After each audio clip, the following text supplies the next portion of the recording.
Mon nom est Claudia Ouellette et j'ai en studio aujourd'hui avec moi André Allard, éditeur des Ailes du Québec. Bonjour tout le monde. C'est tout? Il l'a pas dit. Oh! Il l'a pas dit. C'est bon, non! Oh, qu'est-ce que t'as fait, là? Je sentais qu'il y avait des attentes. Non, c'est bon. Et t'as choisi sciemment de nous décevoir. Exact. All right. Je sais Next. pas comment je vais vivre avec ça. Olivier Lacombe, le Oui, pilote laconique. bonjour. Cette semaine, je ne serai point laconique. Hier, j'ai assisté à l'excellent Get Together avec Gaston Lepage et Bernard Gervais de la Copa sur Internet. C'était fort intéressant. Beaucoup de bonnes histoires de M. Lepage, comme toujours. Good. All right. Il est On toujours est en là, fidèle au pleine poste, forme. Gaston. Ouais. Ouais. Et Grégory Blanc, président de Mentor Aéro. Écoutez, ça va très bien. Merci beaucoup. Je tiens à remercier ma famille et tous mes amis parce que hier, j'ai visité l'Antonov. Mais en passant, Greg, tu as changé ta photo toi, sur ta page Facebook, hein? Oui, dernièrement, effectivement. Je suis un proud Canadian. Ouais. Ben, quand j'ai vu ça, là, parce que pour ceux qui ne savent pas, Greg, il a pris une photo de Dan Cooper. Oh ouais. Quand j'ai vu ça, là, j'ai trouvé ça tellement original, j'ai changé. Je voulais changer mon nom pour Grégory Blanc, moi aussi. Je pensais que tu allais dire Dan Cooper. Faudrait Non, bien non, que je fasse une version cartoon Ouais. pour que tu puisses. Non, mais je me disais que dans les temps qui courent, sans tomber dans le nationalisme fou et tout ça, c'était cool. C'est une petite C'est petite pensée pour nos confrères des Forces armées. Puis en plus, ben, c'est cool. On a la chance d'avoir un pilote en BD canadien, Dan Cooper. Et voilà, très bonne idée. J'ai trouvé que c'était très original. Félicitations pour le choix. Cool. Bravo pour ton beau programme. Merci. Continuons. Qu'est-ce qu'on a au programme aujourd'hui? Aujourd'hui, on parle de plein de choses. 2 dossiers de fond. On parle des mises à pied chez Bombardier et de la venue, une fois de plus, de l'Antonov. Troisième fois. Chez Nolinor, exact. Ouais. Mais on va commencer par nos brèves, comme d'habitude, et par une qui emmerde particulièrement plusieurs de nos auditeurs. NAV Canada, j'allais dire double, pas du tout, augmente ses tarifs de 30%? Ouais, ben, Près de 30%. 29,5% pour les ingénieurs qui écoutent, et 30% pour les gens de communication, OK? C'est bon, On ça. est-tu Bon d'accord? point, André. Bon point. Et beaucoup pour le reste des gens. Énormément pour les opérateurs aériens, entre Oui, autres. oui, oui. On va situer un peu le contexte. NAV Ouais. Canada, Qu'est-ce qu'ils font? c'est l'organisme qui gère la circulation aérienne au Canada. Mhm. Il gère le ciel, puis il gère les aéroports contrôlés, c'est-à-dire Montréal, Québec, Toronto. On va faire... Bagotville, c'est pas NAV Canada, ça appartient aux Forces armées, c'est des contrôleurs des Forces armées qui sont à l'aéroport de Bagotville. Donc, il gère la circulation aérienne au Canada. Autrefois, c'était le gouvernement fédéral qui contrôlait ça. Maintenant, le gouvernement, cette année, il ne voulait plus payer pour ça. Ils ont créé une espèce de compagnie à but non lucratif sans action. Donc, il n'y a pas d'actionnaire de NAV Canada. C'est qu'une espèce de société d'État. Oui, c'était en Mais c'est en but 96, lucratif. hein, Ouais, c'est ben, arrivé, je pense. C'est une société d'État idéale pour un passe-pilote qui veut s'en laver les mains. C'est-à-dire que le ministre des Transports a dit, ben non, c'est pas moi, c'est NAV Canada, ils sont autonomes, ils ont une loi à respecter. Fait qu'ils gèrent eux autres mêmes, c'est eux autres qui décident des frais. Mhm. C'est un conseil d'administration où les transporteurs aériens ont pas voix au chapitre. C'est géré. C'est des gens nommés par le fédéral. Fait que c'est gouvernemental quand ça fait son affaire, puis c'est privé quand ça fait son affaire. C'est privé quand c'est le temps de payer la facture. There you go. Ça nous explique ce qui se passe aujourd'hui. Et voilà. Alors, NAV Canada, n'est-ce pas, dans sa grande sagesse, constate que elle a une baisse de revenus importante, puis que ça reviendra pas d'ici la fin de l'année. Donc, il faut qu'elle compense pour cette baisse de revenus-là, parce que la loi lui dit qu'elle n'a pas le droit de faire de déficit. Et c'est bien connu, présentement, il n'y a eu aucune dérogation à des lois depuis le début de cette Ouais, puis à des crise-là. principes, Ouais. des principes comptables, puis tout ça. Ouais, non, il n'est rien arrivé. Fait que NAV Canada, dans sa grande sagesse, a dit, ben, écoutez, sans doute que les compagnies aériennes, c'est pas si grave que ça, le problème. Fait qu'on va leur envoyer une augmentation de facture de 30%. Mhm. Mhm. Mais honnêtement, une facture de quoi? À quoi ça peut ressembler? Où est-ce que le passager retrouve tout ça? Ben, dans le cas spécifique de NAV Canada, parce qu'il faut faire attention dans les frais des transports aériens, il y a l'industrie du transport aérien, c'est une industrie où il y a beaucoup de créativité, et surtout quand c'est le temps d'établir des frais ou d'en trouver des nouveaux. Il y a les frais aéroportuaires. Il faut penser que l'aéroport de Québec, l'aéroport de Montréal, de Toronto, ce sont tous des aéroports qui sont maintenant, elles aussi, gérés par des organismes à but non lucratif. C'est-à-dire que le fédéral a transféré la gestion de ça aux OBNL en disant, ben, arrangez-vous avec ça. Nous autres, on met plus d'argent là-dedans, mais vous allez me payer un loyer à tous les années pour gérer ma Mon parc immobilier. Ouais, mon parc immobilier. Ouais, c'est une bonne définition. Alors, dans le dédale des frais administratifs aéroportuaires, il y a les frais de navigation aérienne. OK. Fait que j'ai décidé, j'ai voulu voir combien ça coûtait, tu sais, par passager, faire voler un avion en frais de navigation aérienne. Ouais, vas-y, voir. Fait que j'ai pris au hasard, j'ai pris la 220-300 parce que c'est... On l'aime Écoute, pas. c'est un très bon hasard. C'est très bon hasard. Ben, c'est parce que dans mon chapeau, quand je pige pour trouver un nom d'avion sur lequel je vais analyser, je comprends pas, c'est tout le temps la 220-300 qui sort. Quelque part, il y a le max, 2-3 papiers, tout le reste du chapeau. Puis après ça, les autres, c'est Il y a other. 4 Il y a même pas de millions, nom. il y a 4 millions de... Non, les papiers du Max sont collés dans le fond du chapeau, sont cloués au sol. Oh! Oh! On est parti en grande dans ce vendredi, Alors, chers auditeurs. Dans le cas d'un 737 MAX, tu as une redevance annuelle qui est à peu près de... Pas de 730... Là, vous m'avez perdu d'un A 220. André. Tu as une redevance annuelle d'à peu près 300 qu'il faut que tu payes. Comme un droit d'entrée, tu sais, pour avoir droit de Parce jouer. que tu es immatriculé au Canada? Exactement. À partir OK. puis tu es immatriculé comme un avion qui va faire du vol aux instruments. OK. T'es pas un monomoteur à piston qui fait du vol VFR. Mhm. En partant, il y a ça. Mais tu as une redevance quotidienne minimale. À tous les jours, faut que OK. tu payes une redevance. Que tu voles ou que tu voles pas? Que tu voles ou que tu voles pas, et avec l'augmentation de 30%, pour un A220-300, cette redevance minimum-là va s'établir à 3007 $. Ah, quand même. Par jour? Par jour. C'est une augmentation de, grosso modo, à peu près, c'est une augmentation d'à peu près 400 $ par jour. OK. OK? Ouais. C'est pas une petite garde, c'est pas... Mais tu sais, on s'entend que si tu es obligé de le payer à tous les jours, c'est un frais annuel, là. Oui, c'est un frais annuel. Sur mon avion, j'ai un frais annuel à payer. C'est, je sais plus du montant, là. Parce que c'est le genre de facture que tu payes. On s'en écrira plus tard, là, mais c'est à verse avec le poids. Comme mon avion a une masse au décollage supérieure à X nombre de tonnes, bien, c'est plus élevé. Un petit avion, c'était genre 71 $, comme un 172. Et puis, dès que tu arrives en haut de 2 tonnes métriques, ça augmente, là, mais vraiment beaucoup. Non, mais on s'entend, ça me donne un feeling de 1,99, c'est pas 2 piastres, là, tu sais, je veux dire, un frais annuel versus un frais quotidien que tu es obligé de payer tous les jours.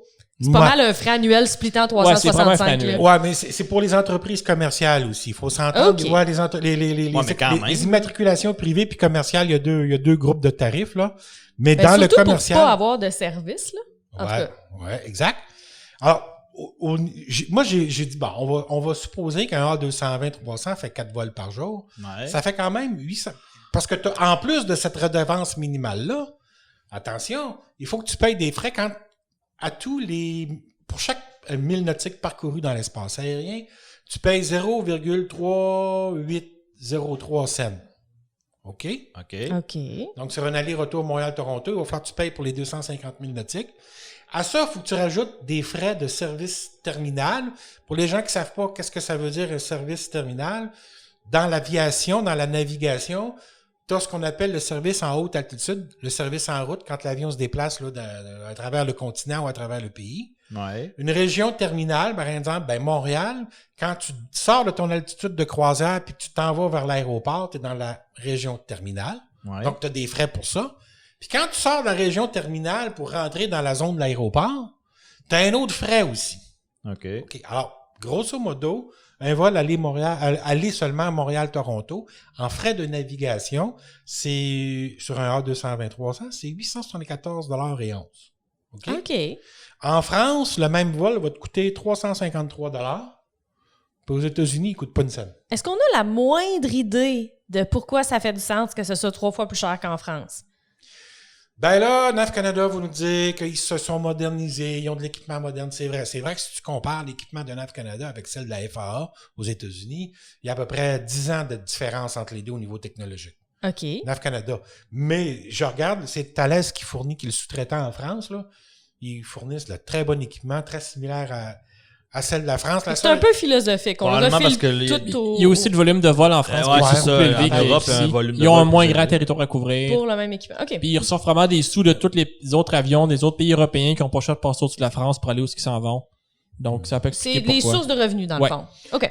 Et donc, ça fait grosso modo 6$. Quand tu prends Montréal-Toronto en aller simple, tu as 6,03 $ de ton billet qui s'en va en frais de navigation, qui s'ajoute aux 40 $ des frais aéroportuaires, parce que en plus de ça, la compagnie, il faut qu'elle paye des frais de terminal, des frais de salle à bagages, des frais en tout cas, des frais d'atterrissage, etc., etc. Mhm. Donc, t'es à 40. Ça t'a coûté ton billet, là, t'a coûté 46$ pour te rendre à Toronto. Si tu fais l'aller-retour, c'est 92$. Je prends l'exemple d'Air Canada qui annonce des vols ces temps-ci à Toronto à 240$ l'aller-retour. Mais sur le 240, t'en enlèves 92 qui est des frais puis des droits aéroportuaires. Donc, c'est grosso modo au Canada, Mhm. les frais aéroportuaires et de navigation, donc ce que la compagnie ne contrôle pas, c'est toujours de 30 à 35% de ton billet d'avion. Quand même. OK? Donc là, ce que tu es en train de me dire, je reviens à l'histoire du début de pourquoi ils imposent ces frais-là, c'est qu'ils ont choisi, plutôt que de demander une dérogation au ministre, ils ont choisi de refiler la facture à des entreprises qui ont déjà un genou par terre. Exactement, puis je peux te dire que les gens de l'industrie sont insultés. OK? Bien, sur le principe, là, oui. Il y a même des compagnies, Je comprends. il y a des compagnies qui ont dit t'es déficitaire. Bienvenue dans le club. Moi, ça fait 3 ans, 4 ans que je suis déficitaire. Tu commences à comprendre comment on se sent mal quand on est déficitaire, là, tu sais? Ça, OK. c'est la première réaction que j'ai. Mhm. C'en est une de colère parce que, dans son infinie bonté, NAV Canada a dit, ben, ce qu'on va faire, c'est qu'on va vous repousser l'augmentation. Vous n'êtes pas obligé de la payer tout de suite. Une dette! Sweet! Exactement, vous avez 5 ans pour la payer. Oh, yay! Merveilleux. Tu répartis 30% d'augmentation sur 5 ans, ça fait quand même 6% par année. Il y a bien des Fait que compagnies... finalement, ils n'ont pas le droit de faire de déficit, mais ils peuvent le repousser. Et ben, ils peuvent le N'importe financer. quoi. Ils peuvent te financer, dans le fond. Eux autres, ils vont se financer en attendant, puis ils vont ils rembourser Ouais. le Il dette. n'y aura pas d'intérêt non plus. Ben non, il n'y aura pas d'intérêt. Ben non. Ah, c'est merveilleux. N'importe quoi.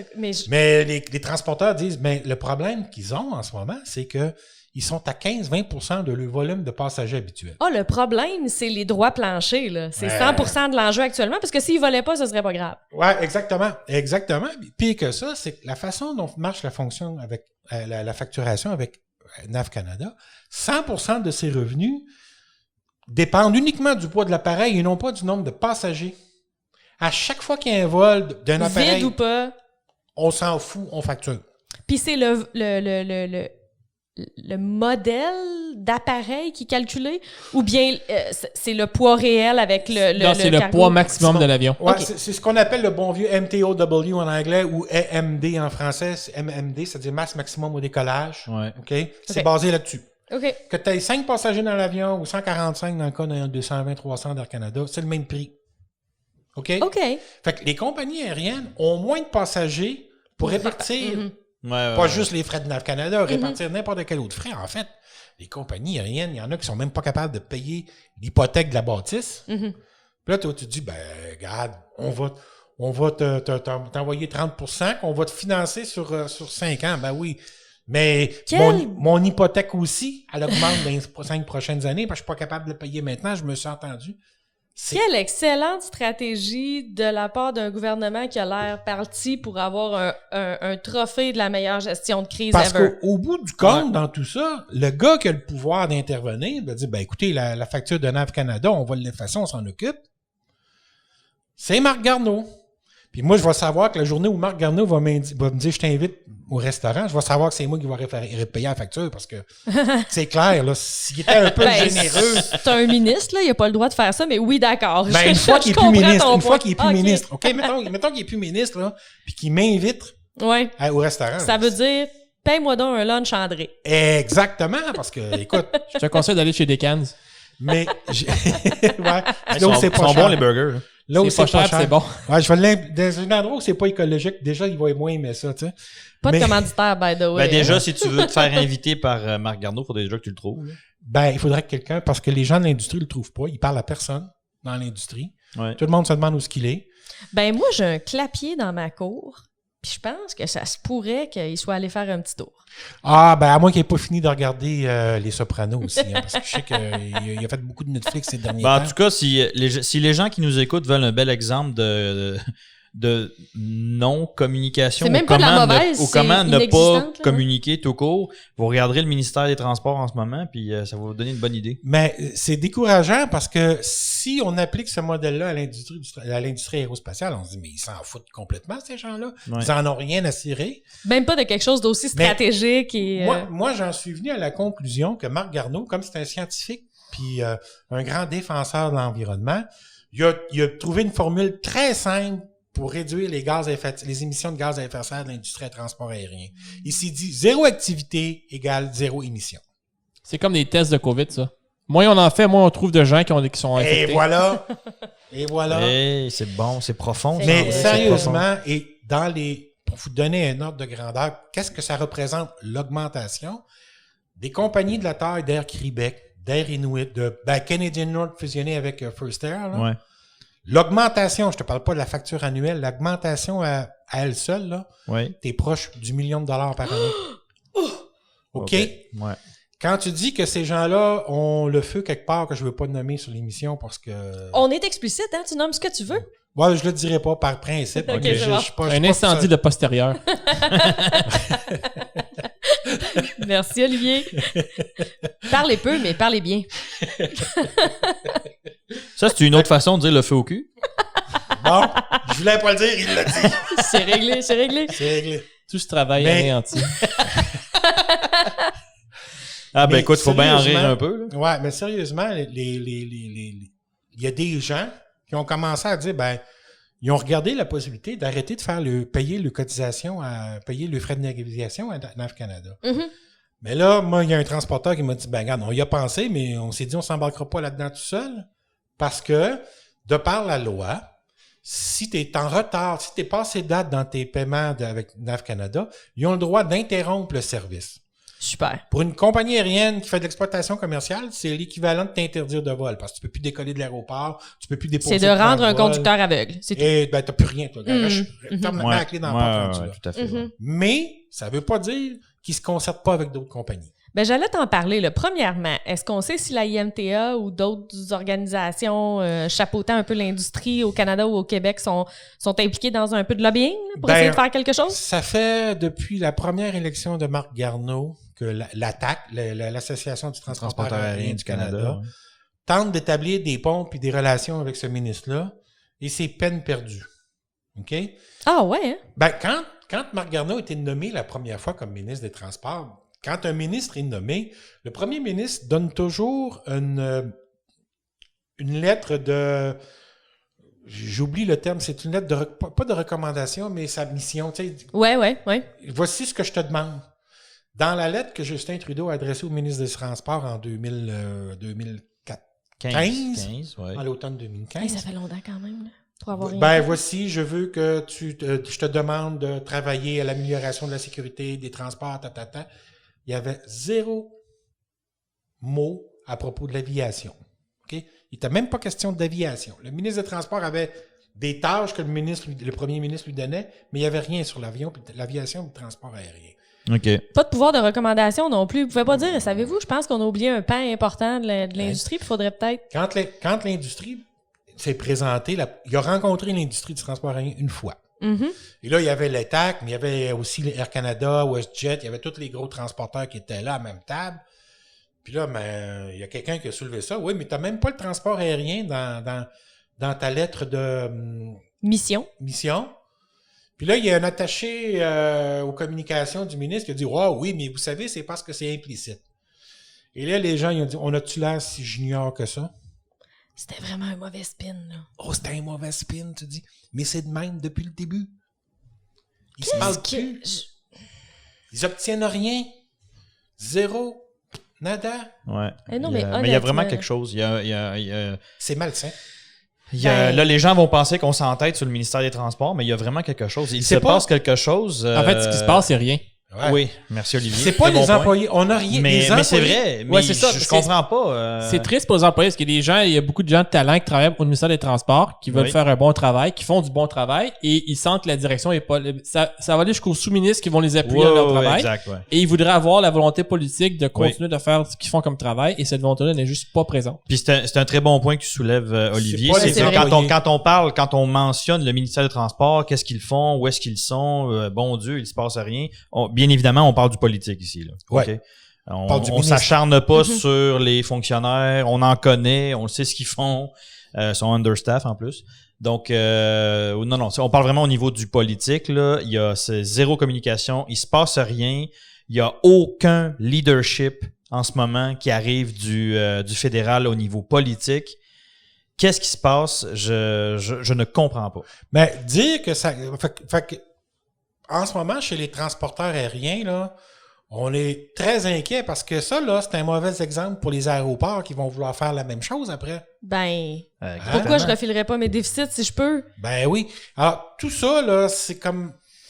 Je sens, là, et j'ai commencé à entendre. C'est drôle, on vient de parler avec un syndicaliste, là, mais moi, j'ai parlé avec des patrons de compagnies aériennes, là, puis je commence à entendre un langage de syndicalistes dans ce qu'ils disent. Faire valoir leurs revendications, prendre des moyens de pression. Attends une minute, S'il n'y a là. pas moyen de se parler, c'est comme ça que ça vire. C'est comme ça que moi, je dis que c'est vers là qu'on s'en va. Mhm. On s'en va vers une confrontation entre l'industrie du transport aérien et le transport au fédéral. Ça va être super. Québec a mis 40 millions de dollars sur la table pour le transport aérien régional. C'est plus que ce que Ottawa a annoncé jusqu'à maintenant. OK. Ben, à suivre. Ouais, ben À oui, suivre, parce que, parce que- je vous rappellerai qu'on est dans une brève. Oui.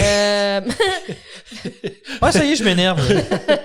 Ah, ça fait juste OK, 3 minutes ouais, qu'on en à parle. suivre. Donc, C'est voir si l'industrie va avoir gain de cause là-dessus à force de crier très fort, parce que ça a l'air d'être le seul moyen à leur porter actuellement. Là. Ben, je pense que moi, je serais pas surpris qu'on m'annonce qu'il y a une grève dans le transport aérien. Pas des employés, des employeurs. Ouais. Ouais, à suivre. Parce que, hey, monsieur le ministre et monsieur le premier ministre, vos masques, là, qui sont si précieux, puis votre matériel, Ils arrivent en avion. ils arrivent tous en avion. Puis ils sont tous distribués. La première distribution, souvent, se fait en avion aussi. T'as des Dash 8 maintenant qui font un job. Ce qui est drôle, c'est que dans ce cas-là, en particulier, c'est les gouvernements qui vont finir par payer la grosse note parce que beaucoup du trafic actuellement est sur des produits essentiels, dont des produits médicaux qui sont payés à même les budgets gouvernementaux. Donc, en tout cas, OK. passons. IAI frappe encore, Grégory. Hey! Nos Oui, nos amis israéliens. Ça sonne bizarre. Oui, c'est Israel Aerospace Industry qui revient à la charge, encore une fois, avec une idée qui fait tout son sens. Ils se sont ligués, en fait, avec GECAS pour développer du cargo. Fait qu'on le sait, on en a parlé dans le passé. Puis ici, on salue l'ingéniosité là, des Israéliens.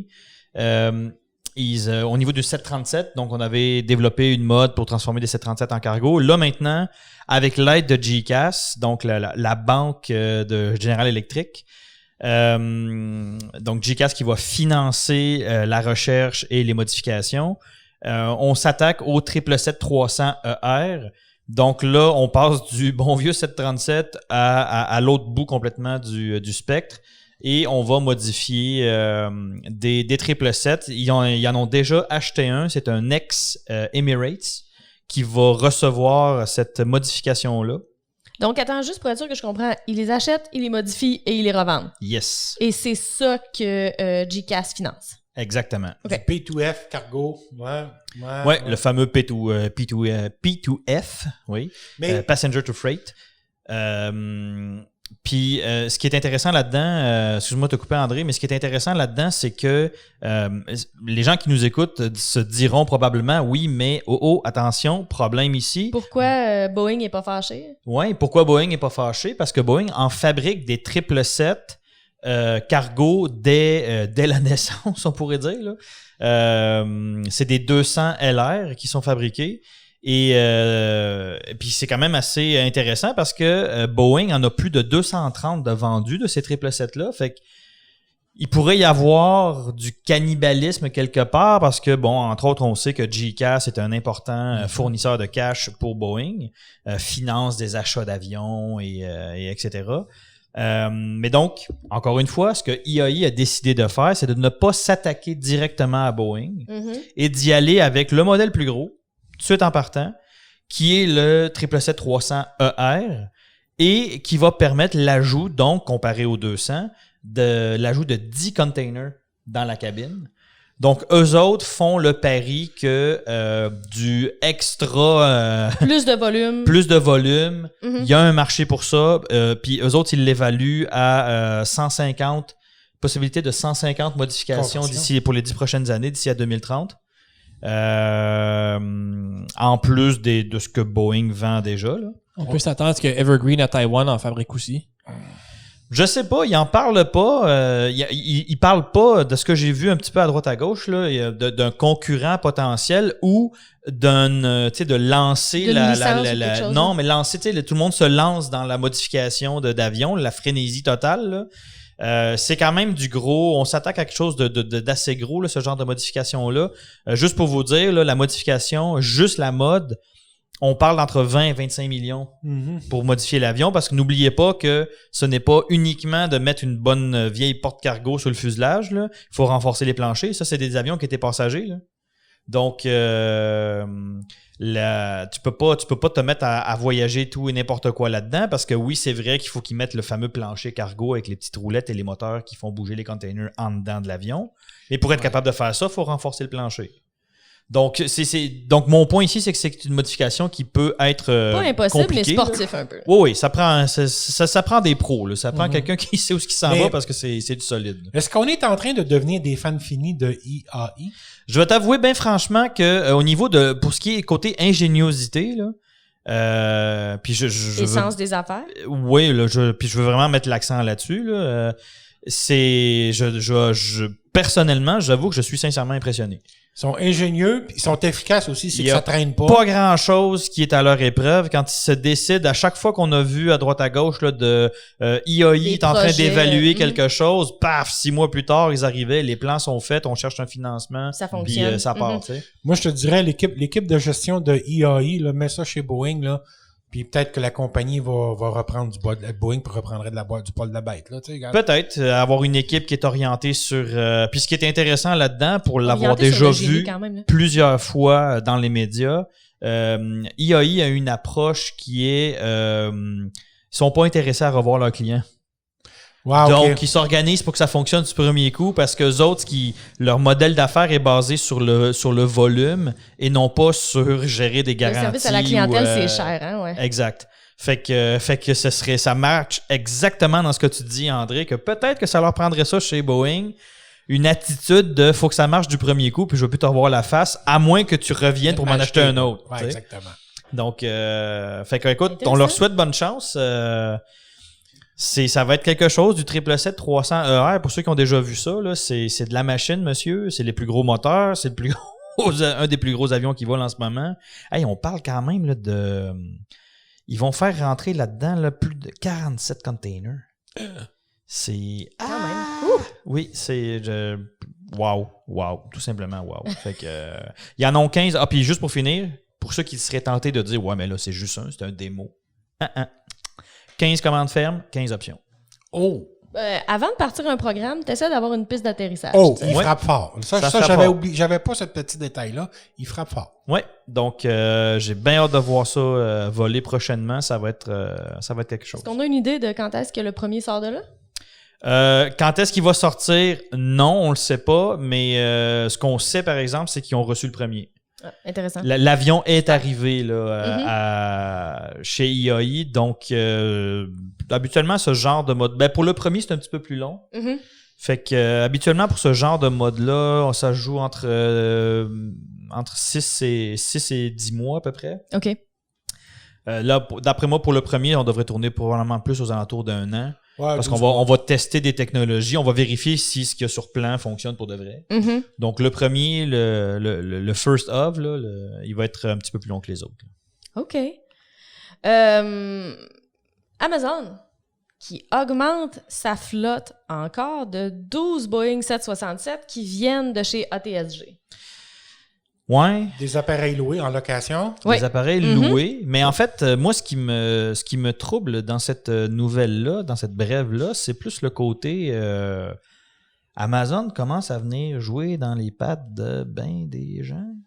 Ouais. En théorie, leur plan, c'était déjà ça pour l'année, sauf que là, ça pressait pour faire ces ajouts-là parce qu'ils font du transport cargo de matériel médical. Ouais, parce que là, ce que tu es en train de nous dire, c'est que les ajouts qu'ils font, c'est pas pour transporter du matériel d'Amazon, c'est pour transporter du matériel médical qui... En fait, Ben, eux, je ce ne qu'ils sais pas disent, si c'est c'est que- mutuellement exclusif parce que ça se pourrait qu'ils aient commencé à vendre en gros aux entreprises. Ouais. Ce qui, tu sais, je veux dire, il y a déjà, par exemple, toutes des pans d'entreprises qui sont mal connues, de l'entreprise qui sont mal connues, comme, par exemple, tous les services informatiques, donc Exactement, du d'info nuagique, cloud, ouais. exactement, des choses comme ça. Donc, ça me surprendrait pas qu'ils aient une division de vente en gros, un peu comme Costco a commencé à le faire. Ça, je suis pas au courant. Mais ce que je sais, c'est que clairement, là, ils ont les deux pieds dans les plates-bandes de concurrents qu'on pensait qu'ils étaient un peu isolés de ce phénomène-là, comme FedEx. FedEx puis UPS. Ouais, exactement. Ben, ce qui a fait le plus mal dans l'industrie en général, c'est le fait que Amazon se soit retiré du service de FedEx. Ça leur a fait mal. Ils avoueront jamais s'ils l'ont vu venir, ils savaient. C'est sûr que devant tout le monde, ils vont dire on le savait. Non, mais de toute façon, que tu le vois venir ou pas, si tu as un client qui te demande beaucoup de ressources, tu as le choix entre ne pas les déployer et perdre le client, Ouais. ou les déployer et éventuellement perdre le client. Fait que dans le fond, ce sur quoi tu prends un pari, c'est combien de temps ça va durer, mais c'est impossible de remplacer un volume comme Amazon. Là. Le groupe Robert, les camions Robert, l'avait fait, il livrait avec Walmart, et puis Walmart pressait le citron à chaque fois, puis le président a dit non, ça c'est fini, là. Ouais, On c'est va ça. se passer de vous autres. Ouais. Ok. mais Quand je c'est pensais- toi qui prends cette décision-là, au moins tu peux le planifier un peu. Là. Ouais, c'est ça, mais quand même, tu sais, Ouais. ça revient au même. Ouais, c'est difficile. Ouais. Donc, ils ont juste dit non, on va pas investir ces ressources-là, on va vous perdre de toute façon. Mhm. Comme ce que tu dis, Claudia. Ouais. En tout cas, j'ai hâte de voir. Je sais pas si c'est venu plus vite que ce qu'ils pensaient, puis c'est pour ça que ça a fait aussi mal, ou bien s'il avait été assez cave pour pas voir venir ça du tout. Ben, je sais pas, parce qu'en fait, moi, j'ai déjà vu Jeff Bezos dire ouvertement que il était pas fermé du tout à l'idée. Ça, c'était avant COVID, là, on s'entend. Il était pas du tout fermé à l'idée de faire du transport de fret hors Amazon. Là. Quand ils ont Donc, si annoncé l'avion est pas plein, ce qui est fort peu probable, mais en tout cas, si l'avion est pas plein, il était ouvert à loader des boîtes de d'autres Ben, c'est affaires. sûr. en- Mais il Et on avait dit- s'entend que le jour où ils ont dit on se crée une compagnie aérienne, moi, si j'étais FedEx, c'est à ce moment-là, si j'étais pas au courant avant, que j'aurais commencé à stresser. Amazon, ils ont déjà dit qu'elle allait acheter le service postal américain. Ouais. Tu sais, rien de moins. Fait que je pense devraient. que... Bon. Mais il y a ça aussi, Mais par qui exemple. commencent donc là. par livrer le stock. Ça a l'air qu'ils ont ça a l'air qu'Amazon, c'est long livrer le Ah, stock. c'est rendu ridicule, le genre on commande un truc, ce qui était, mettons, livré le lendemain avec Prime, c'est rendu 2-3 semaines dans le futur. Donc, on n'a aucune commandite ici, mais on recommande bureau en gros pour une livraison rapide. Mais c'est en train de revenir, hein? Tranquillement, pas vite, les délais sont en train de revenir à la normale. Ben, on comprend pourquoi, là, c'est sûr, là, mais en fait, ce que ça donne, parce que c'est un très bon point humoristique que tu fais, Olivier, parce qu'en fait, ça montre bien le fait qu'il y a une logistique de la mort en arrière de ça qui est incroyable, là. Et qui, dans le fond, explique le pourquoi que Amazon a voulu s'en aller avec du transport, avoir leur propre freighter. Contrôler sa chaîne Oui. de livraison, c'est... Et donc, ça revient au point de dire je peux pas croire que FedEx, UPS ou whatever, et il l'ait pas vu venir. T'sais. Parce que c'est tellement le nerf de la guerre pour Amazon, tu sais, de dire c'est rendu à combien Prime, là? C'est 125, je pense, par année, la prime. Là, Je sais pas, quelque chose comme ça, ouais. Tant qu'à payer 125$ par année pour être Prime, je vais l'avoir demain. Fait qu'encore une fois, puis ce que je dis là, c'est juste pour relancer le débat. Là, on en discutera encore dans les prochaines semaines, j'imagine, mais c'est juste pour, tu sais, encore une fois, ce que tu disais, Claudia, du fait que même à travers ça, tu sais, sans acheter les avions, sans commencer à en parler dans les cocktails dînatoires ou quoi que ce soit, là, je veux dire, le service Prime Cocktail aurait dînatoire. dû t'allumer une lumière, tu sais, Tellement longtemps de que j'ai dire, pas fait ça. si je te promets, puis je pousse Parce que pour t'as que les toujours gens faim soient après. Prime, si je veux mon stock demain. sais, si tu me charges 100, 120, 125 piastres, Non, mais c'est pas juste la question de l'avoir le lendemain. C'est d'être capable de contrôler le fait que les clients soient satisfaits ou pas. c'est ça. Ouais. Ah oui, on est d'accord. Fait que, D'accord. OK. Bonne chance à Amazon puis Prime, là, mais je pense qu'à un moment donné, il y a du monde qui vont se tanner. Tu penses? Oh, une prédiction ici, là. Ah, On a une prédiction d'André le Allard, tableau de mesdames et Monsieur messieurs. Soleil Écoute et- bien, là, quand ça va être le temps, là, de dire le volume que tu nous as enlevé, mon grand, on te le reprend. Pas sûr à moins qu'il y ait de bons gestionnaires chez Prime, là, Oui. chez Primaire, regarde bien ça aller. Je sais pas, je suis comme curieuse parce qu'en même temps, ils sont en train de s'installer d'une manière où ils vont être très, très, très difficiles à remplacer, là. Tu sais, on s'entend, là, l'Europe, présentement, devrait avoir commencé à grimper un peu dans les rideaux avec sa loi antitrust. Ce n'est pas le cas. Il y a quelque chose qui se passe, là. Ouais. Enfin, C'est on va voir. de la méchante intégration verticale assez solidement. Dans la même lignée, André, que Boeing qui va faire ses propres APU. Là. Ouais. Ouais. Fait que, tu sais. Ouais, admettons. OK, c'est tiré un peu par les cheveux. Mais... Ouais, mais c'est parce que Boeing qui. Non, je dirais. Non, mais mon point, c'est la tendance. Tu sais, Ouais. oui, Ouais, ça ouais. répondait à un besoin, gérer sa Non, je comprends chaîne ce que de tu veux dire. valeur, etc. Oui, tout à fait. Mais il reste qu'on est là-dedans, là, où on rapatrie tout en dedans, là, puis pourquoi pas transporter mes propres boîtes. Donc voilà. Effectivement, avant les drones, on va rester avec des avions ordinaires, entre Oui. guillemets. Là. On va essayer de pas les cracher aussi. Ça aussi. Ça, c'est un autre débat. Dernier vol opérationnel du 767 chez Air Canada. Hey! Les Bonne disparus nouvelle! les disparus de la semaine, ouais. Ouais, dans les disparus de la semaine, c'est vrai parce qu'André, en préparation d'émission, André nous mentionnait que le 190 aussi a dit bye-bye. Ouais. Puis le MD-80 aussi chez Delta. Ouais, ça, on en avait parlé, je pense, Ouais, dans on les en dernières avait déjà semaines, parlé, que c'est- ça s'en venait. On n'avait pas la journée exacte, là, mais Mais quand même, le 777, ça a été un avion important pour Air Canada. Là. Il y a- c'était la vache à lait. C'est ce qu'il y Pendant a. des années, Il n'y a rien qu'ils n'ont pas fait avec cet avion-là. Ils l'ont même fait planer. Ils l'ont même fait planer exactement le Gimli Glider. Donc, quand le Canada est passé de l'impérial au système international. Donc, fait une petite nouvelle comme ça, petite anecdote intéressante. Le 767 qui tire sa référence chez Air Canada et qui, by the way, tire sa référence chez Air Canada, mais chez Rouge également. Oui. Donc, parce qu'on a longtemps pensé, moi le premier, que lorsqu'Air Canada retirerait les 767 de la flotte, il les swingerait chez Rouge. Mais en fait, c'est pas le cas. Il quitte Air Can, le groupe Air Canada, au complet. Ben, c'était déjà depuis à peu près presque un an maintenant, à toutes les divulgations trimestrielles, à toutes il y a toujours un rapport de gestion que Ouais. je lis, là, qui est plus étayé que le communiqué de presse. Et il est toujours question, à chaque fois, il mentionne la flotte, il faut commencer, nous avons encore quelques années à nous préparer pour remplacer la flotte de 777 vieillissants, mais on pourra pas, tu sais, il disait, là, 2025, il fallait les avoir remplacés.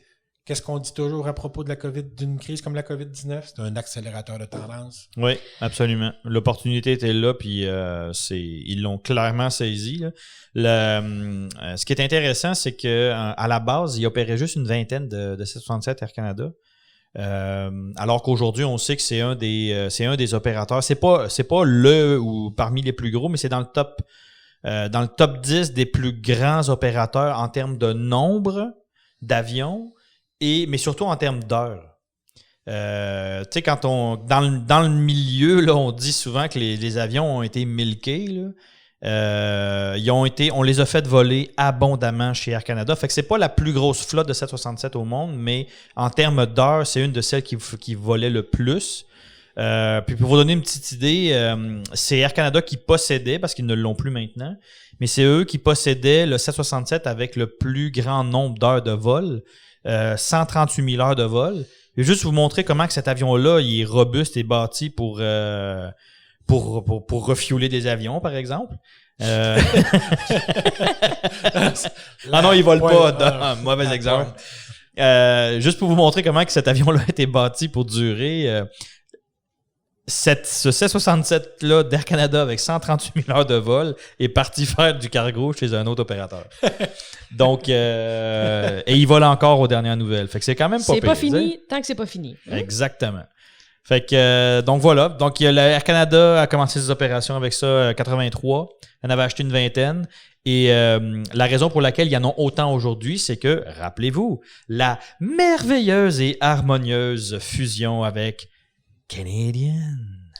L'harmonieuse, hein, c'est... Harmonieuse. Oh boy, On fait j'écoute, beaucoup dans les j'entends réunions. des histoires encore tous les jours.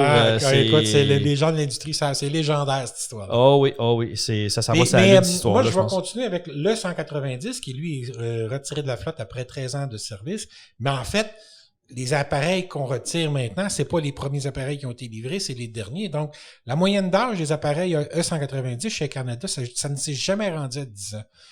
Juste une petite pointe comme ça, là. Ouais. Le merveilleux E190, le E-Jet, l'avion merveilleux, fantastique, extraordinaire. As-tu dit eject? Ben, c'est le surnom que j'y donne des fois, l'Eject, parce Ok. que les compagnies s'en sont débarrassées tellement vite. Ouais, Ils exact. l'ont éjecté. Il n'y a pas un gros opérateur au monde qui a gardé le E-Jet plus longtemps en service que 10 ans. Ça enlève un petit peu le goût de l'E2, non? Ouais. Ben, T'as rien dit, toi, hein? Non, t'as raison. On est dans les brèves, je vais Hey, arrêter ça là. On est loin des presque 40 ans du 767. La seule chose que je voulais finir d'ajouter, là, c'était qu'à cause de la fusion avec Canadian, ils en ont hérité de 23 de plus. Donc, c'est la raison pour laquelle Air Canada en a autant aujourd'hui des 767. Voilà. Ben d'accord. Merci beaucoup. Salut à... Oui. à- Puis, dans ma recherche C'est aussi, pareil. j'ai appris que les winglets, parce qu'il y a des 767 d'Air Canada qui ont eu le kit de winglet installé, les blended winglets de Aviation Partners, ils font 11 pieds de haut. D'accord. C'est tout. Ça a l'air tout petit de loin. Ça a l'air petit, hein? Mais Hey, les gars, sur le 737, ils font 8 pieds. Et c'est exactement le même modèle, la même technologie, la même chose. Sur le 767, ils font 11 pieds de haut. C'est incroyable. Je trouve ça tellement sexy, un avion avec ces winglets-là en particulier. Ceux manufacturés par Aviation Partners, ils sont super beaux. L'avion, il est Mais sexy. là, je pense que Claudia elle veut passer au point suivant. OK, On fine. va aller faire un micro-détour par Renton sur cette trivia un peu... Un peu bizarre. Aviation porn, ouais, c'est ça. Passons là-dessus. Micro-tour par Renton au retour. André, Oui. SMBC repousse la livraison de 68 MAX. Ouais. Y a-tu quelqu'un qui est surpris? C'est une compagnie de location. Ils repoussent tout au-delà de 2025. Ouais. Fait que dans le fond, on espère qu'ils les accueilleront jamais. C'est ça qui se passe. Je pense que c'est ça que... Ben, on l'espère pas, mais c'est ce qui va arriver. C'est ce que vient de Oui, dire non, là, effectivement. la compagnie de location. Alors, 2025, d'un coup, qui reviendrait jamais en service. Hihi! De toute façon, est-ce qu'un client peut faire ça de manière unilatérale? Ben, dans les cas des compagnies de location, je pense qu'ils ont une clause dans le contrat. Ah ouais, hein? Si après, tu sais, s'ils n'ont pas trouvé de location, puis tout ça, ils Ah. peuvent repousser, puis... Ouais. Puis en plus, si l'avion est en retard, puis etc. Là. Baby, Disons qu'ils ont... baby. Ouais. Ouais, parce qu'on souligne qu'il n'y a toujours pas de vol de certification de prévu ou le max. Hein? Hey, là-dessus, c'est tout ce qu'on avait à dire sur Renton cette semaine. Suivant, Bye, next. on revient. OK. COVID-19. Oui. Safran a sorti une modification pour le fameux siège du milieu. OK. Pour Moi, donner- j'ai pas vu ça, cette histoire-là. Conte-moi ça. C'est cute. On le mettra dans les notes de l'épisode. Une espèce de petite partition qui t'isole un peu de ton voisin. Tant qu'à ce que le siège soit vide, de toute façon, il en profite pour mettre un petit mur. OK. Ce qui est un peu spécial. Pour y Je mettre du serais, bagage. je serais très curieuse de voir la livraison d'un Coke Diet dans le siège du Hublot avec cette mode-là, mais bon. D'après moi, il n'y en aura pas, là, parce que... Ah oui, Mais, c'est vrai, tu reçois ton petit sac à l'entrée puis c'est tout. By the hein. way, il paraît que la même chose s'en vient dans les autobus. Ah ouais. Ah, ouais. Oui, quelqu'un de l'industrie qui me mentionnait qu'il s'en vient avec quelque chose dans ce style-là, en Lex, hein, je sais pas quoi, là. Une espèce qui fait comme une genre de petite cabine, même principe. Fait que, Je sais que j'ai un de mes amis qui s'est fait un protecteur en Lexan et puis il disait que le prix de ces matériaux-là est complètement au Ah au ouais. travers Explosé. du plafond, là, complètement Ouais. explosé. Donc ça doit être pour ça que tout le monde se dépêche à faire des écrans protecteurs pour peu importe ce qu'ils font. Là. Ouais. ouais, OK. c'est pas surprenant. C'est bon à savoir. En tout cas, on va voir. Peut-être même que par le temps que une organisation choisisse d'installer ça, ça ne soit plus nécessaire. On compte beaucoup sur un vaccin. Mhm. D'accord. Défense. Olivier le pilote. Nouveau missile pour attaquer des radars. Oui, donc les Américains avec Raytheon, le AGM-88G, qui est le fameux missile HARM, donc de missile anti-radiation pour détruire des radars. Il y a une nouvelle version, le AGM-88E, vitesse de Mach 2. Et au moins 80 000 de portée. Il faut savoir que la version, en ce moment, le AGM-88E a 80 000 de portée. Et la nouvelle version est de rayon d'action étendu. Donc, va aller plus loin que ça. Donc, les gens qui pensent que les avions qui sont pas furtifs, leurs jours sont comptés, ben, il y a rien de plus faux dans tout ça, parce que si vous forcez l'ennemi à ouvrir son radar et vous détectez le radar, eh ben, vous pouvez lui envoyer un missile. Et il y avait durant la guerre du Vietnam, quand les Américains ont vraiment commencé à s'attaquer au problème, littéralement s'attaquer au problème des radars, parce qu'ils faisaient abattre beaucoup d'avions par des missiles sol-air russes, les fameux SA-2. Le même missile qui avait abattu l'avion de Gary Powers au-dessus de l'Union soviétique.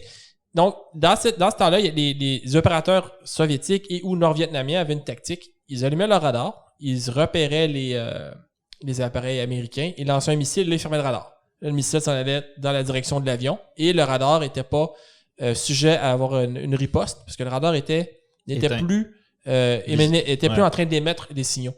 Mais là, ces nouveaux missiles-là, ils ont appris quelques trucs depuis le temps. Lorsqu'ils détectent une émission, l'émission est géolocalisée. Donc, le missile sait où est l'émetteur. OK. Et on n'a plus besoin du signal après. Exactement. Donc, le missile dit, il y a un radar là, et aussi, il y a des systèmes, il y a des kits de communication entre l'avion lanceur et le missile. Et en vol, l'avion peut mettre à jour la position de la cible au missile. Et ces missiles cible mobile. Il faut quand même saluer la technologie ici. Là. Et aussi, ces missiles-là, ils ont des capteurs multiples. Donc, quand ils sont en phase terminale, ils ne vont pas nous dire exactement, mais on pense que il y a un détecteur d'émission radio pour trouver le radar. Il y a probablement aussi un détecteur d'émission infrarouge. Mm-hmm. Donc, si c'est un radar qui émettait il y a jusqu'à un instant que l'émetteur est rendu éteint, il va probablement être chaud. Donc, le missile va le trouver, va comme aller le percuter. Mais en même temps, là, permettez-moi de pleuvoir un peu sur votre parade. Là. Si un monsieur avec un chariot et sans cellulaire est capable de complètement hacker Google Earth, il va y avoir un moyen de bypasser cette technologie-là plus tôt que tard. Ben, en fait, ce qui va probablement se produire, c'est que ils vont avoir un système, exemple, le système russe, le S-300, S-400, genre le S-400 qui a causé beaucoup de soucis à la Turquie au programme F-35. Mm-hmm. Donc, eux, leur parade, c'est de faire un missile qui a tellement de portée que l'avion qui vient détruire ton radar ne pourra pas se mettre à l'extérieur de la portée de ton missile et tu vas pouvoir l'abattre quand même. Aïe, aïe, la technologie militaire. Mais c'est assez incroyable. C'est toujours la course à celui qui va le plus loin. Je sais qu'il y a eu des tactiques. Quand il y a eu la guerre au Kosovo, il y avait des tactiques. Ils mettaient le radar à un endroit, ils passaient des câbles et puis la station de contrôle était comme 2000 pieds plus loin. Parce qu'ils se sont dit, les radars, on en a beaucoup, mais les techniciens et les opérateurs, on en a pas. Faut les protéger, ces gens-là. Le radar, c'est pas grave. Ouais. Donc, il y avait des trucs comme ça. Puis c'est vraiment le jeu du chat et de la souris, là, c'est le cas de le dire. C'est vraiment au niveau des équipages qui traquent les radars pour les détruire. Et là, il va y avoir une nouvelle... ce missile-là va être équipé sur naturellement le Super Hornet, le F-35. On peut penser aussi au Growler, qui va l'avoir. Le F-16. Moi, ça me fascine. Sincèrement, je suis bouche bée. Il y a quelque chose avec cette technologie. Tu sais, je comprends que c'est... tu parlais du jeu du chat et la souris. C'est de la guerre. C'est bon... mais que tu regardes juste d'un point de vue technologique, là, c'est débile. Ça va même au-delà qu'il y avait il y a certains conflits où les Américains sont arrivés avec leurs avions anti-radar. Ouais. Et les capacités sont tellement impressionnantes. L'opposant a tellement peur de ces missiles-là qu'ils se sont rendus compte que sur certaines missions, tout ce que le pilote avait à faire, c'est... Parce que quand les militaires, quand ils lancent un missile, ils larguent une bombe, il y a un nom de code qui va être donné sur les ondes radio pour avertir les autres, pour dire « Hey, je viens de tirer telle munition, faites attention. » Donc, dans le cas des missiles anti-radar, le nom de code qu'ils disent à la radio, c'est Magnum. Okay. Si on connaît le code, ça... Non, c'est ça. OK. Donc, ils se sont rendus compte que juste en disant Magnum, les radars s'éteignaient. Ils se sont rendus compte de ça. Donc, il y avait des missions, il y avait un avion qui avait vraiment le système anti-radar à bord. Et là, il protégeait d'autres avions qui étaient sur un raid quelconque. Ouais. Et là, il y a un radar qui a commencé à émettre. Mais le gars s'est dit, ouais, mais si je tire mon missile, j'en ai plus, donc je peux plus protéger mes collègues plus loin. Il dit, je vais essayer quelque chose. Il a juste dit Magnum, radar éteint. On continue. OK. Intéressant. Oh. Et ça connecte un petit peu avec ce que tu disais la semaine passée à propos du F-35, comme quoi il n'y a pas tant besoin que ça d'être furtif à cause que Oui, c'est ça. c'est QFD, là. On peut vouloir être furtif pour certaines missions, mais aussi on peut vouloir être vu par l'ennemi pour justement détruire ses moyens anti-aériens. OK. Intéressant, on va poursuivre avec toi, Olivier. L'espace, c'est sérieux, mais en même temps, on s'amuse bien avec les astronautes, là. Oui, vous avez vu le lancement de la capsule Dragon la fin de semaine dernière, c'était un superbe lancement. Ouais. Et puis le booster qui est revenu atterrir sur le bateau. Of course, I still love you. Of course. Ouais. Et gros succès, félicitations Oui. à SpaceX. Vraiment un gros succès. C'est le 85e lancement de la fusée Falcon 9. C'est le 50e lancement consécutif sans anomalie pour ce lanceur-là. Et puis, on vous avait parlé il y a longtemps je regarde mes notes, là, à l'épisode 29, on avait parlé du Commercial Crew. Ouais. Et puis, la NASA a payé SpaceX 3,1 milliards pour développer sa capsule sa capsule Crew Dragon. Oui. Et juste pour vous rafraîchir la mémoire, le prix par passager pour un vol sur la capsule Dragon, c'est de 55,5 millions. Pour un vol sur la capsule Soyouz, la NASA paye environ 71 millions. En bas du coût des Russes, qui est quand même la Soyouz, c'est quand même un programme qui a amorti ses coûts de il développement. disait même, je te relance là-dessus, parce qu'il disait même que le dernier Américain qui a flyé là, il n'y a pas très longtemps sur Soyouz, là, ils ont payé 81 millions. Ouais, il y a probablement eu de l'inflation entre les chiffres que j'ai maintenant, mais bref, ce qui est important de savoir, c'est que SpaceX, un siège sur la capsule Crew Dragon pour la station spatiale, c'est 50 millions de dollars. C'est complètement n'importe quoi. Et là, c'est quoi le jeu qui a cours actuellement dans le littéral jeu? Oui, il y a eu un jeu de drapeau qui a été fait quand la dernière mission de la navette spatiale, la navette Atlantis, à bord de laquelle il y avait l'astronaute Doug Hurley, qui est un des 2 astronautes qui est allé dans la station spatiale avec la capsule Dragon, qu'ils ont en passant baptisé du nom de Endeavour. La navette spatiale Endeavour qui avait le même nom, et aussi le bateau du capitaine Cook. Je crois que oui, effectivement. Oui. Et puis, il avait laissé, lorsque la navette spatiale a fait sa dernière mission à la station spatiale, ils avaient laissé un drapeau sur un mur de la station spatiale. Ils avaient dit, quand on va revenir avec un de nos lanceurs, avec notre propre capsule, notre propre véhicule, on va récupérer le drapeau. C'est un drapeau qui avait, comme Grégory le mentionnait en préparation de l'émission, qui avait été amené à bord de la navette Columbia par John Young lors de son premier vol. Et puis là, ce qui est vraiment intéressant, c'est que là, c'était une course entre SpaceX et Boeing qui allait amener ses astronautes à la station spatiale en premier. Boeing, malheureusement, ils ont eu un problème avec leur Starliner lors du premier vol. Et puis, là, ce qui est vraiment intéressant, c'est que la personne qui a laissé le drapeau est la même personne qui est allée le chercher. Ouais, j'avoue que c'est cocasse, honnêtement. Oui. J'avais pas réalisé ça. On en jasait tantôt. Je me suis comme, hey, c'est vrai, c'est le même gars. Je pensais pour de vrai que c'était du style éditorial dans le titre. Non. C'est SpaceX takes the flag, là. Littéralement, ils ont pris le drapeau. Joke, là. Ouais, c'est cute. Et puis, quelques informations. Vous avez vu le lancement, on avait parlé, je pense, il y a quelques épisodes que de la capsule Soyouz, quand les astronautes s'en vont à la station spatiale, ils restent habillés de leur scaphandre jusqu'à ce qu'ils soient amarrés souvent. Quand ils font quand ils mettent mise en orbite, ils vont tout de suite à la station spatiale, parce que certaines missions, ils restent comme quelques jours avant d'arriver à la station spatiale. Là, ils enlèvent leur scaphandre. Là, ça a pris 19 heures. Hein, oui, là, ça a pris 19 heures, qui est un similaire à la capsule Soyouz quand ils vont rapidement à la station spatiale. Et on avait dit, ils vont peut-être garder leur scaphandre le temps d'arriver, parce que c'est un nouveau véhicule, tout ça, mais non du tout. Dès qu'ils sont arrivés en orbite, que l'orbite était stable, on les a vus dans le webcast. Ils ont enlevé leur scaphandre, ils ont mis leur polo, leur kaki, et puis tout le monde était content dans la capsule. On a même vu passer une chaussette. Oui. Avez-vous vu passer le dragon? Oui, aussi, c'est vrai. Il y a un dragon dans le dragon, qui est le jouet d'un des enfants d'un des 2 astronautes, qui est allé dans l'espace. Et il est en vente sur le site de SpaceX. Ah ouais, hein? Non, mais celui-là... Non, un pareil. Des copies, là, OK. Et il appartient à un petit garçon. Ben oui, je trouvais ça un peu intense. Lors de l'arrimage, si ça vous tente d'essayer ça, il y a un simulateur, on va le mettre dans les notes de l'épisode, il y a un simulateur qui est fait par SpaceX, qui fonctionne sur un browser. Donc moi, je l'ai fait sur mon iPad. Donc ça marche sur un téléphone, sur un PC, peu importe. Donc c'est exactement le système c'est un simulateur de la capsule Dragon pour s'amarrer à la station spatiale. Vous avez accès au même contrôle que les astronautes. Faut vraiment que ce soit pas compliqué pour que ça puisse être un jeu. C'est extrêmement simple. Ils expliquent là, il y a des chiffres, il faut que les chiffres soient dans le vert. Il y a un certain taux de rapprochement vers la station, tout ça. Il faut que ça soit en bas de tel chiffre. Puis il faut juste prendre son temps, c'est long dans l'espace. Fait qu'il y a vraiment pas de problème pour amarrer une station spatiale, mais pour refueler un... Excusez, je repartirai pas sur Ouais, non, c'est ça. Et là, les astronautes, ils vont rester là. Ils restaient entre 1 mois à 3 mois. Ouais. Il y a des panneaux solaires. Vous avez vu la capsule Dragon Cargo? Il y a des panneaux solaires comme des ailes qui sont à l'arrière de la capsule. Ouais. Sur la capsule Crew Dragon, parce qu'elle s'amarre à un endroit différent. Ouais. Elle n'est pas capturée par le bras canadien pour être amenée au bon endroit. Donc, ces panneaux solaires-là elles promettaient dans le chemin de quelque chose qui dépasse sur la station spatiale. Ouais. Là, c'est Sont tapés sur le trunk, ce qui est alors, si on veut, le module de service Ouais. qui est sous la capsule. Les panneaux solaires sont collés sur cette portion-là.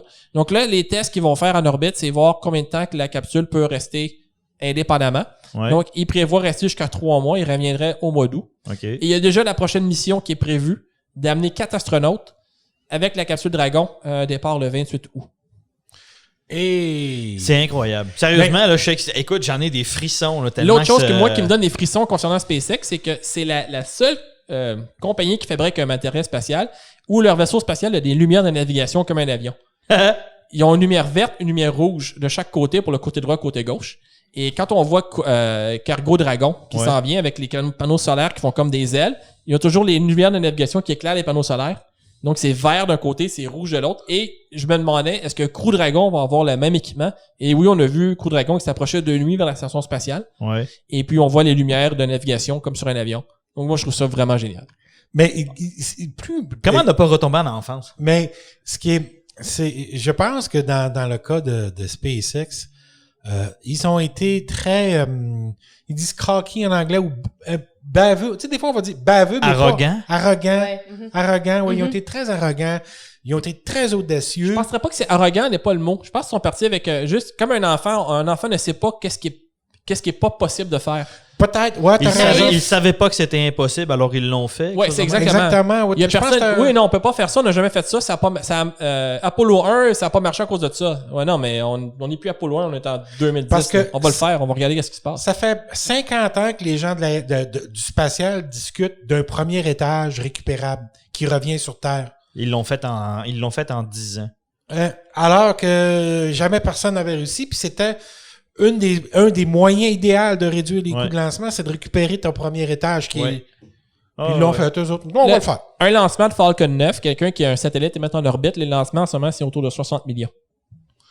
OK. Et je sais que SpaceX, là, ils essaient de récupérer Le deuxième étage. les carénages Ouais. autour des charges, ils essaient de récupérer tant bien que mal. Là, mais les autres, ils se disent, ben, on les perd de toute façon, autant essayer de les récupérer, puis on va peut-être un jour réussir à les récupérer. Et là, ils commencent à penser à récupérer le deuxième étage. Ouais. Mais le problème, c'est un coup que le deuxième étage est en orbite, Ouais. exemple à une vitesse de 30 000 km/h, il faut ralentir le deuxième étage pour le faire rentrer dans l'atmosphère, à défaut d'avoir des boucliers thermiques comme les tuiles qu'il y avait sur la navette spatiale.